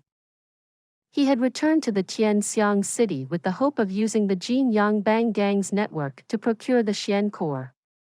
After all, the Jin Yang Bang Gang's network was ingrained into the roots of the city, and his deep-rooted connection with them would obviously increase his chances of winning the Xian core. He had never expected that the Jin Yang Bang Gang would come asking for help at a time when he wanted their help. Hai Chen Feng's heart was suffering unbearable angst, and he simply couldn't help asking himself, is the Tianxiang city a forbidden territory for me? Why can't I ever set foot in this place in peace? Why is it that every time I come here, I find some big trouble waiting for me? According to Jin Feng Lai's story, the strength of this man in black is at least as much as mine. Probably more. What should I do? He continued to pace about, only to realize that he still couldn't console his heart. Then, he raised his head and sighed deeply as he made his decision. I'm Hai Chen Feng, and I must act here. This man in black is either my doom, or he's dead. He looked at Jin Feng gently. Brother Jin, you go and tell that man that I will be waiting for him in the forest, south of the city, 3 days from now. Thank you, Brother Hai. Jin Feng was overjoyed. I knew that my brother wouldn't just sit idly. Over the years, Jin Feng had grown confident that Hai Chen Feng would never fail at any task. Naturally, Jin Feng firmly believed that even though his enemy was extremely strong, he'd never be able to defeat his brother, Hai Chen Feng. Jin Feng was already thinking of going and celebrating. He had never even considered that even Hai Chen Feng wasn't invincible. He was completely unaware of the bitter hardships that Hai Chen Feng's mind was going through at the moment. The appearance of this mysterious man in black reeks of an ominous sign. I believe that even if I win by a fluke, my victory will still be extremely tragic, and I will definitely be rendered incapable of competing for the Xian Corps. This is the last time that I will try to help bother Jin. Whatever the outcome of this battle is, I will leave the Tianxiang city immediately after the battle, and I will never return again. Brother Hai, you came to the Tianxiang city for the Xian Corps, right? Jin Feng looked very excited. I will immediately send out search groups to explore all angles surrounding this matter. Haha, in fact, when I heard that you're coming, I immediately realized that you're here for the Xian Corps, and I set about in making the arrangements to help you get it. Jin Feng smiled and said, if a power like you is being assisted by the Jin Yang Bang Gang, then I believe that procuring even a level 9 Xian Corps shouldn't be an issue. No. You're wrong. I didn't come here for the Xian Corps. Hai Chen Feng slowly shook his head as a trace of bitterness flashed in his eyes. It's been a decade, and I've dearly missed my brother. I came here especially to meet you, and spend some time with you. Since I've already assessed the dangers of my predicament, what's the point of getting him involved? I will carry the pain of the consequences of this matter, alone. So, Jin Feng couldn't help feeling a bit sad. And so he said that, since you've come especially to see me, you must spend an extra 2 days with me. And you'd have made the breakthrough by the time we meet next, right? Hai Chen Feng's lips curved into a bitter smile as he gently shook his head. Breakthrough? I've already given up on that. After 3 days from now, I will leave this city, irrespective of the result of the battle. I will leave the city immediately and I will never return again, my brother. So we only have 3 days to spend together, brother. Please subscribe to this channel so that we are more enthusiastic in providing the best video for you. Chapter 159. The Warriors Return. Ah. Jin Feng suddenly stood up despite his injuries. What do you mean by that? What do I mean? Brother Jin, you need not be present in the woods when I confront the man. Hai Chen Feng turned away and sighed. I will deal with this man in black alone. If you're there and you watch me lose, then wouldn't you recklessly jump in to save me? It is completely unnecessary to increase the number of causalities. Whether I defeat him or die trying, it's better that you don't witness either. This is the least that I can do after so many years of friendship to save you. Once Hai Chen Feng was finished speaking, he turned around to face the wall and sat down cross-legged, unwilling to speak any further. Brother Hai. Jin Feng cried out as a sudden and heavy feeling clogged his heart. His mind was crowded with concerns about his friend's safety. Was involving Brother Hai a bad thing? Is Brother Hai's life in danger? Brother Hai has always been very confident about himself. I've never seen him worry like this before. I think everything will be fine once he gets his confidence back. Brother Hai has never ever failed at any task before. Since Hai Chen Feng didn't seem interested in any further conversations, Feng sighed in a low voice and then exited the room. Jun Moxie sensed a difference in the aura around his courtyard. So he put on his robes and stepped out into his courtyard under the twilight sky. Jun Moxie's small courtyard was at present housing over 200 men, who were neatly organized in lines. They stood up straight as soon as they saw Jun Moxie, brushed their uniforms, and shouted in unison, "Master, we've returned." Jun Moxie smiled in return. His eyes scanned each and every one of the men in his courtyard, and then inwardly nodded in approval.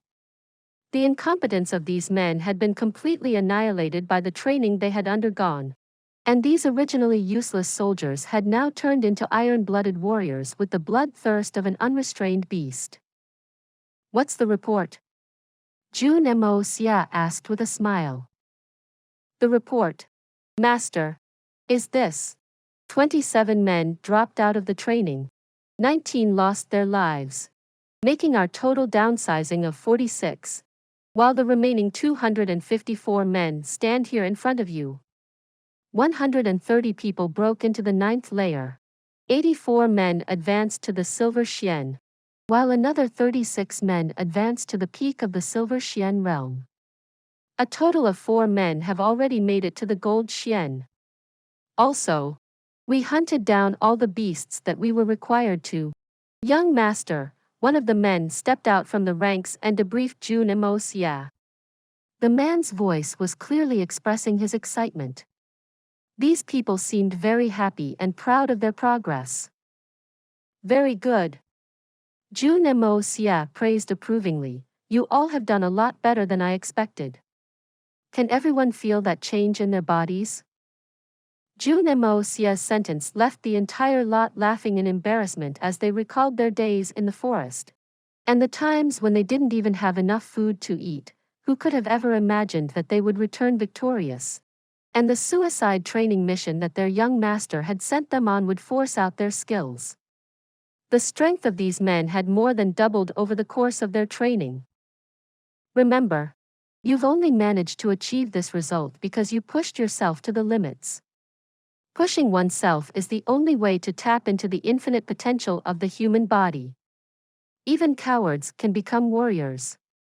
But if you stop pushing yourself, then your body will start decaying, and the warrior inside you will transform into a coward. Jun Moxie continued in a loud voice, "You have made excellent progress and it is your right to celebrate. But let me tell you that you've only taken your first step. Even the best of you has only reached the Gold Xian. What's the value of that in this world? There's still Jade Xian, Earth Xian, Sky Xian, and then the Supreme Xian realms left. There's a long way to go. And I find it very strange that you haven't realized that yet. Always keep your eyes and ears open, and one day you may be able to attain the Supreme Xian realm as well. There's still a long way for you all to go. But haste makes waste. And you need not look too far now. Just keep pushing yourself every day, one step at a time. And unknowingly one day you'll realize that you've achieved the heights you could never even have dreamt about." "Yes. We honor and respect the young master's instructions," everyone replied in unison. Before accepting the training mission, these men didn't really think very highly of Jun Moxie. But these men were alarmed to realize that Jun Moxie's instructions had helped them in avoiding several life-threatening situations inside the forest, owing to which these 254 men were convinced of Jun Moxie's leadership qualities and foresight. "You must go and report to Third Uncle, and he will assign you to your tasks." Jun Moxie waved his hand. "Master." Several of the men stepped forward in excitement. "We know that we don't deserve it. But, Master, can you allow us to follow you? Third Uncle will make the decisions." Jun Moxie smiled since he knew that Jun Yi would assign these men back to him. The uncle and nephew duo had a very clear tacit understanding in this respect. Tang Yuan's snoring was loud enough to shake the very foundations of the Jun residence. And occasionally he'd even scream out, "Ah! My ass in paining." Everyone preferred his snoring over his complaining. The sun had just risen in the sky when Jun Xie rolled out in his wheelchair and came into Jun Moxie's courtyard. Jun Xie could sense that Jun Moxie's courtyard seemed a bit different again, almost as if the already sunk ground level was missing a chip now. It was a lot harder for Jun Xie to manipulate his wheelchair these days since he had gotten used to walking around on his own 2 feet during the night time. But he still enjoyed sitting in his wheelchair since it gave him a very solid alibi for all his covert operations. "You assign them work," Jun Xie said. "I'm very busy at the moment." "Busy killing people?" Jun Moxie's keen sense of perception sensed the taste of a very familiar feeling coming out of his uncle's body. "Uncle, you're becoming very selfish. You actually went out alone for a party. Why didn't you invite me along?" Jun Xie hesitated as he looked up, but couldn't help a laugh. "I came back, took a bath and changed my clothes. But the little devil you are. You still figured it out. Killing isn't just a manual labor. It's a job which requires a lot of mental strength as well." Jun Moxie smiled interestingly. "Those who kill people do it out of anger or sadness or hatred, which evokes an outrage in their minds at the time of the deed.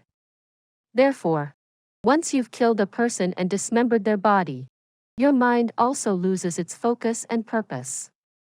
After killing someone, the hostility of that viciousness continues to linger within one's temperament, and the killer tends to become socially elusive and odd. Even a war general is no exception to this. This is one of the reasons why most people are unable to progress very far in their lives." Jun Moxie smiled coldly. "So after killing people, it is very important to clean up your mind as quickly as possible, by doing something that you enjoy. This is necessary to relax and loosen up your mind, or else you'll never rid yourself of that hostility and you'll eventually lose your mind. Drinking is always a good way to do just that, which is why most warriors are alcoholics. In fact, this is the main reason why most military men drink. Therefore, just taking a bath isn't enough, Uncle." Jun Moxie winked. "However, I don't think that a lot of people will be able to tell this apart from me, so you needn't worry about it, ha ha ha." Jun Xie blushed with embarrassment since he had never even imagined that Jun Moxie would catch his lie. "Now even toddlers have the audacity to tease an old man like me." Jun Moxie looked up skywards. "Uncle, you'll have to get me an ant before you go about calling yourself an old man." Even though these words were only meant as a joke, they had a base in reality as well. Even though Jun Xie had been crippled for over a decade, his xian qi had never slacked off, which reflected on his face. And even though he was in his 30s, he didn't look any older than mid-20s. His young looks coupled with his middle-aged demeanor made his personality and appearance very contrasting. And now he's also suddenly claiming to be an old man? What's wrong with this world? Jun Xie was speechless. And why would I need to do that? When the youngest generation of the house starts maturing, the previous one automatically becomes old. So according to that, if and when I have nieces and nephews as old as I am at the moment, I should also be calling myself an old man? Jun Moxie deliberately asked this with difficulty, "But I'm only 16 years old." "Of course," Jun Xie replied sternly. "What kind of a justification is that? This world is going crazy." Jun Moxie practically collapsed to the ground. How's being uncle to a 16-year-old a valid reason for being old? God, let me die now. I can't take this anymore. You've nothing important today, right? Jun Xie smiled gently. "Remember to come back early in the evening today. We have guests and we need to entertain them by hosting a feast tonight." "Uncle, why are they here?" Jun Xie took the opportunity to ask his question. Given then current situation, they shouldn't be here for more than two reasons. One is obviously the Xian core. And secondly, they are here to fetch your sister-in-law, which they have already conveyed. Jun Wuyi brandished a faint smile. Qing Han has been staying with us for several years now, which has been greatly detrimental to her reputation. So if she's decided to return to her home, then the Jun family must compensate her in whichever way possible. For example, telling the world that she's going back by her own free will and hasn't been abandoned by us for any reason. The Xian core situation is difficult to assess, so we'll have to put that aside for now. As for sister-in-law's return, I'm afraid that it's not that simple either. They've only been conveying their interest of taking her back verbally all these years. So why have they showed up here in the middle of all this fanfare? Third uncle, doesn't something seem a bit fishy? And there's the perspective of sister-in-law's identity and happiness. She chose to be a part of the Jun family, and has been so all these years. Wouldn't this be a mockery to our name and her decision? Jun Moxie skeptically analyzed the issues. Please subscribe to this channel, so that we are more enthusiastic in providing the best video for you. Chapter 160. I'm not late. You just got here early. Jun Wuyi faintly knitted his brows. Moxie. You and I must clearly understand that Qing Han's future lies with her own family and not the Jun family. Although Qing Han lives with us in the capacity of our daughter-in-law, she's just so in name and not by law, since there was no wedding ceremony to indict her into our family. Whether we look at this aspect from a social or moral perspective, she really cannot be considered a Jun. Her emotions took control of her at the time of your brother's death, and she was unable to make a radical decision under the influence of her grief. But Qing Han is still young, and she may still have a shot at living a happy married life ahead in her future. Both the families have been very clear on this subject. And in fact, both the sides made sure that this could be made possible in the future. In fact, at the time when your brother died, your grandfather made it very clear that Qing Han will only live with the Jun family till the time she decides to. We decided that as long as she chooses to live with us as a part of our family, we will use all our power to make sure that she doesn't get any flack from the society about it. But if Qing Han decides to go, then we must do everything to make her happy. If it's for her good, then the Jun family must even use its influence and try to get her married into a good and powerful family. Keeping her here and unmarried all her life isn't fair to her. Do you understand my point? Jun Wuyi looked up at setting moon of the morning sky. The regrets that his eyes were trying to conceal were clearly visible in the light coming from the heavens above. Qing Han would have made a very good bride for this family, but unfortunately your brother wasn't lucky enough. Third uncle, if a good match can be found for sister-in-law, then I would surely be very happy for her. But I've always thought, strangely, of her family's intentions. Jun Moxie frowned as he suddenly felt a little strange within his heart. If her family is thinking of her and their interests alone, then we must also be able to think of our family's interest. And we must make sure that they don't exploit our family. Jun Wuyi stated this frame of sentence in the most imposing of demeanors, as would be expected of a Sky Xian expert. Now that's the spirit, uncle. Spoken like a true Sky Xian war general. Jun Moxie praised. Beat it. Jun Wuyi kicked his nephew in the buttocks and sent the young master Jun flying. A Sky Xian expert's kick is no trivial matter, and the hitman Jun was sent volleying into the air with his arms wide open, clutching the escaping air for support. That's what you should get. Jun Wuyi chuckled. It was rare for him to find an opportunity to play around with his nephew.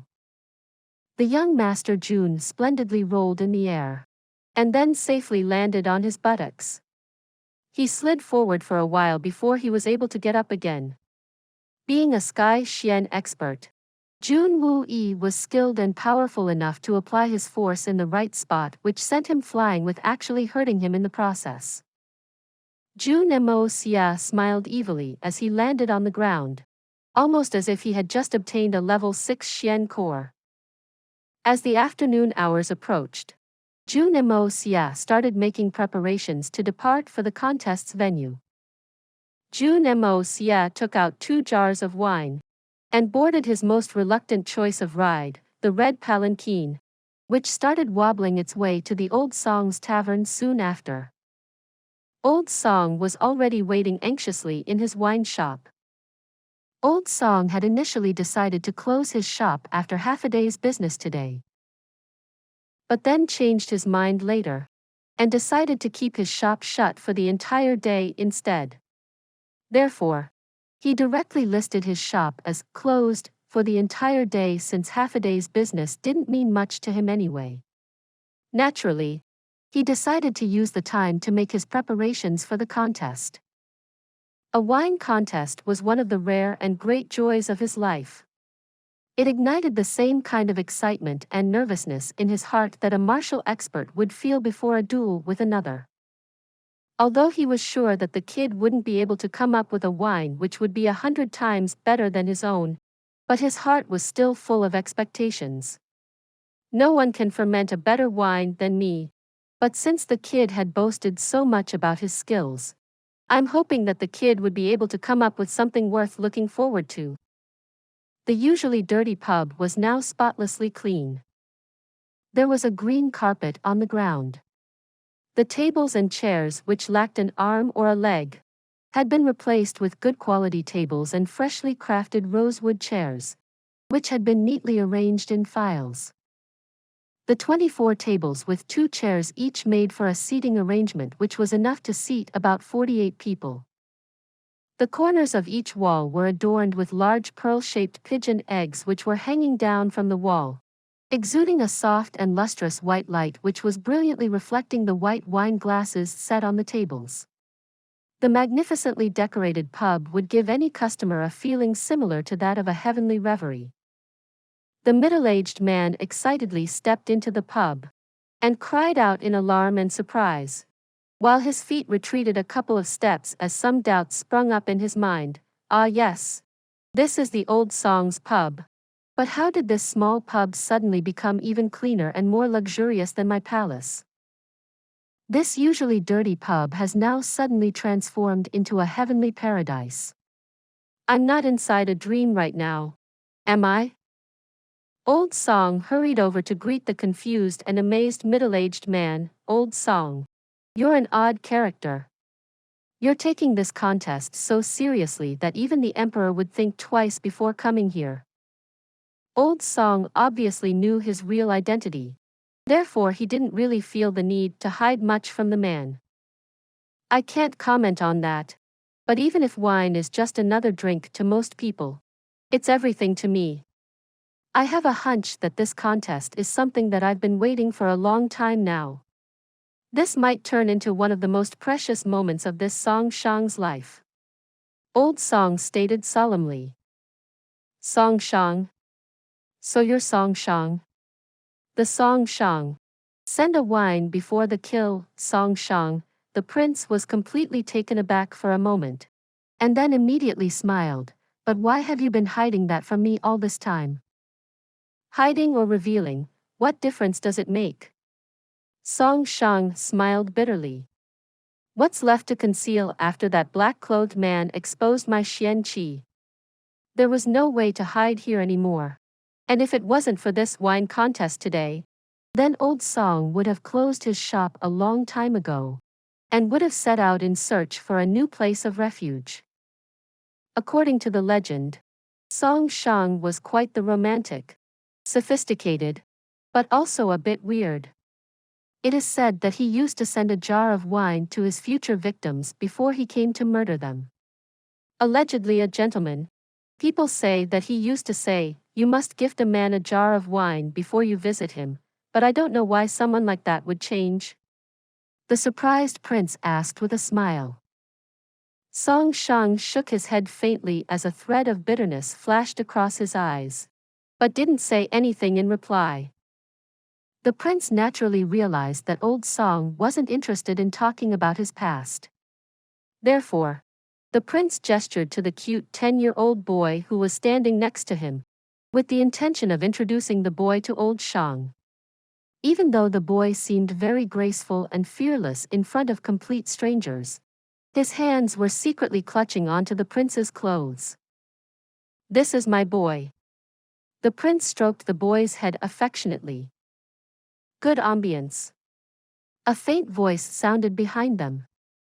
The royal highnesses and Song Shang turned around at the same time, only to realize that the man in black had appeared out of nowhere and was casually sitting on the chair behind them with a calm look on his face. Even though he had complimented the new look of the pub, it seemed obvious that he didn't really care about it. Having the vision of a prince, the middle-aged man could clearly tell that this man in black was something extraordinary. He has to be some sort of a legend from some folklore. Else there would be no reason why an assassin of Song Shang's class would be so scared of this man. Now that some of the secrets had come to life, the tavern went completely silent. "We are all present here to witness a wine-making contest. The judges are here. But the opposing party hasn't arrived yet. Is it because of stage fear?" The hitman Jun was never the one to worry about stage fright. He was always more likely to worry himself with winning the match rather than worry about silly things like stage fright.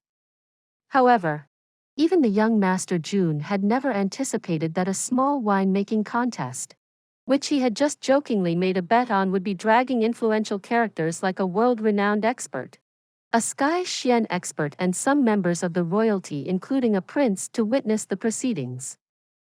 And now all these influential characters were stamping their feet as they sat and waited for him to arrive. Half an hour went by. He didn't arrive. Another half an hour passed by. No sign of him. What does he think of himself? The men seemed a bit angry. Even the man in black was no exception. Wherever these three men went, people waited for their arrival. These three weren't accustomed to waiting for anyone.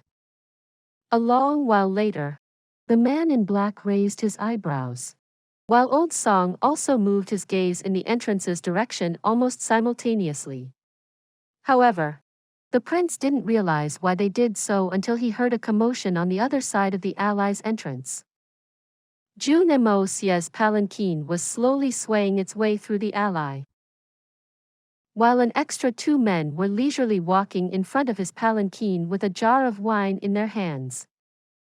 The alley leading up to the old Song's tavern was so narrow that Jun Moxie's procession barely left any space for the other pedestrians in the alley, hence they all squeezed to one side to allow the palanquin to pass through. Although the palanquin was already quite wobbly, the hitman Jun had asked his bearers to make it sway just a bit more than the usual. He felt that this deliberate movement would add some more flair to his arrival.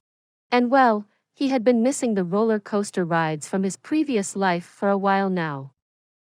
As Jun Moxie parted the newly set up curtained entrance to the tavern and stepped in, he found the prince staring at him with wide open and round eyes. "Boy, are you preparing to get married to someone today?" Old Song continued to stare at his competitor while the prince broke into laughter. Jun Moxie looked around the room, only to realize that everyone seemed a bit dissatisfied by his actions. "Didn't we say evening? Why did you guys get here so early?" This remark earned him the angry glances of the three men. In fact, even the usually expressionless man in black narrowed his eyes. Forget about blaming himself for arriving late. He's actually blaming us for coming early. This guy is a piece of work. This story will be continued to chapter 161. For those of you who are not subscribed yet, please subscribe. The interesting and best stories will be updated. See you again in the next episode.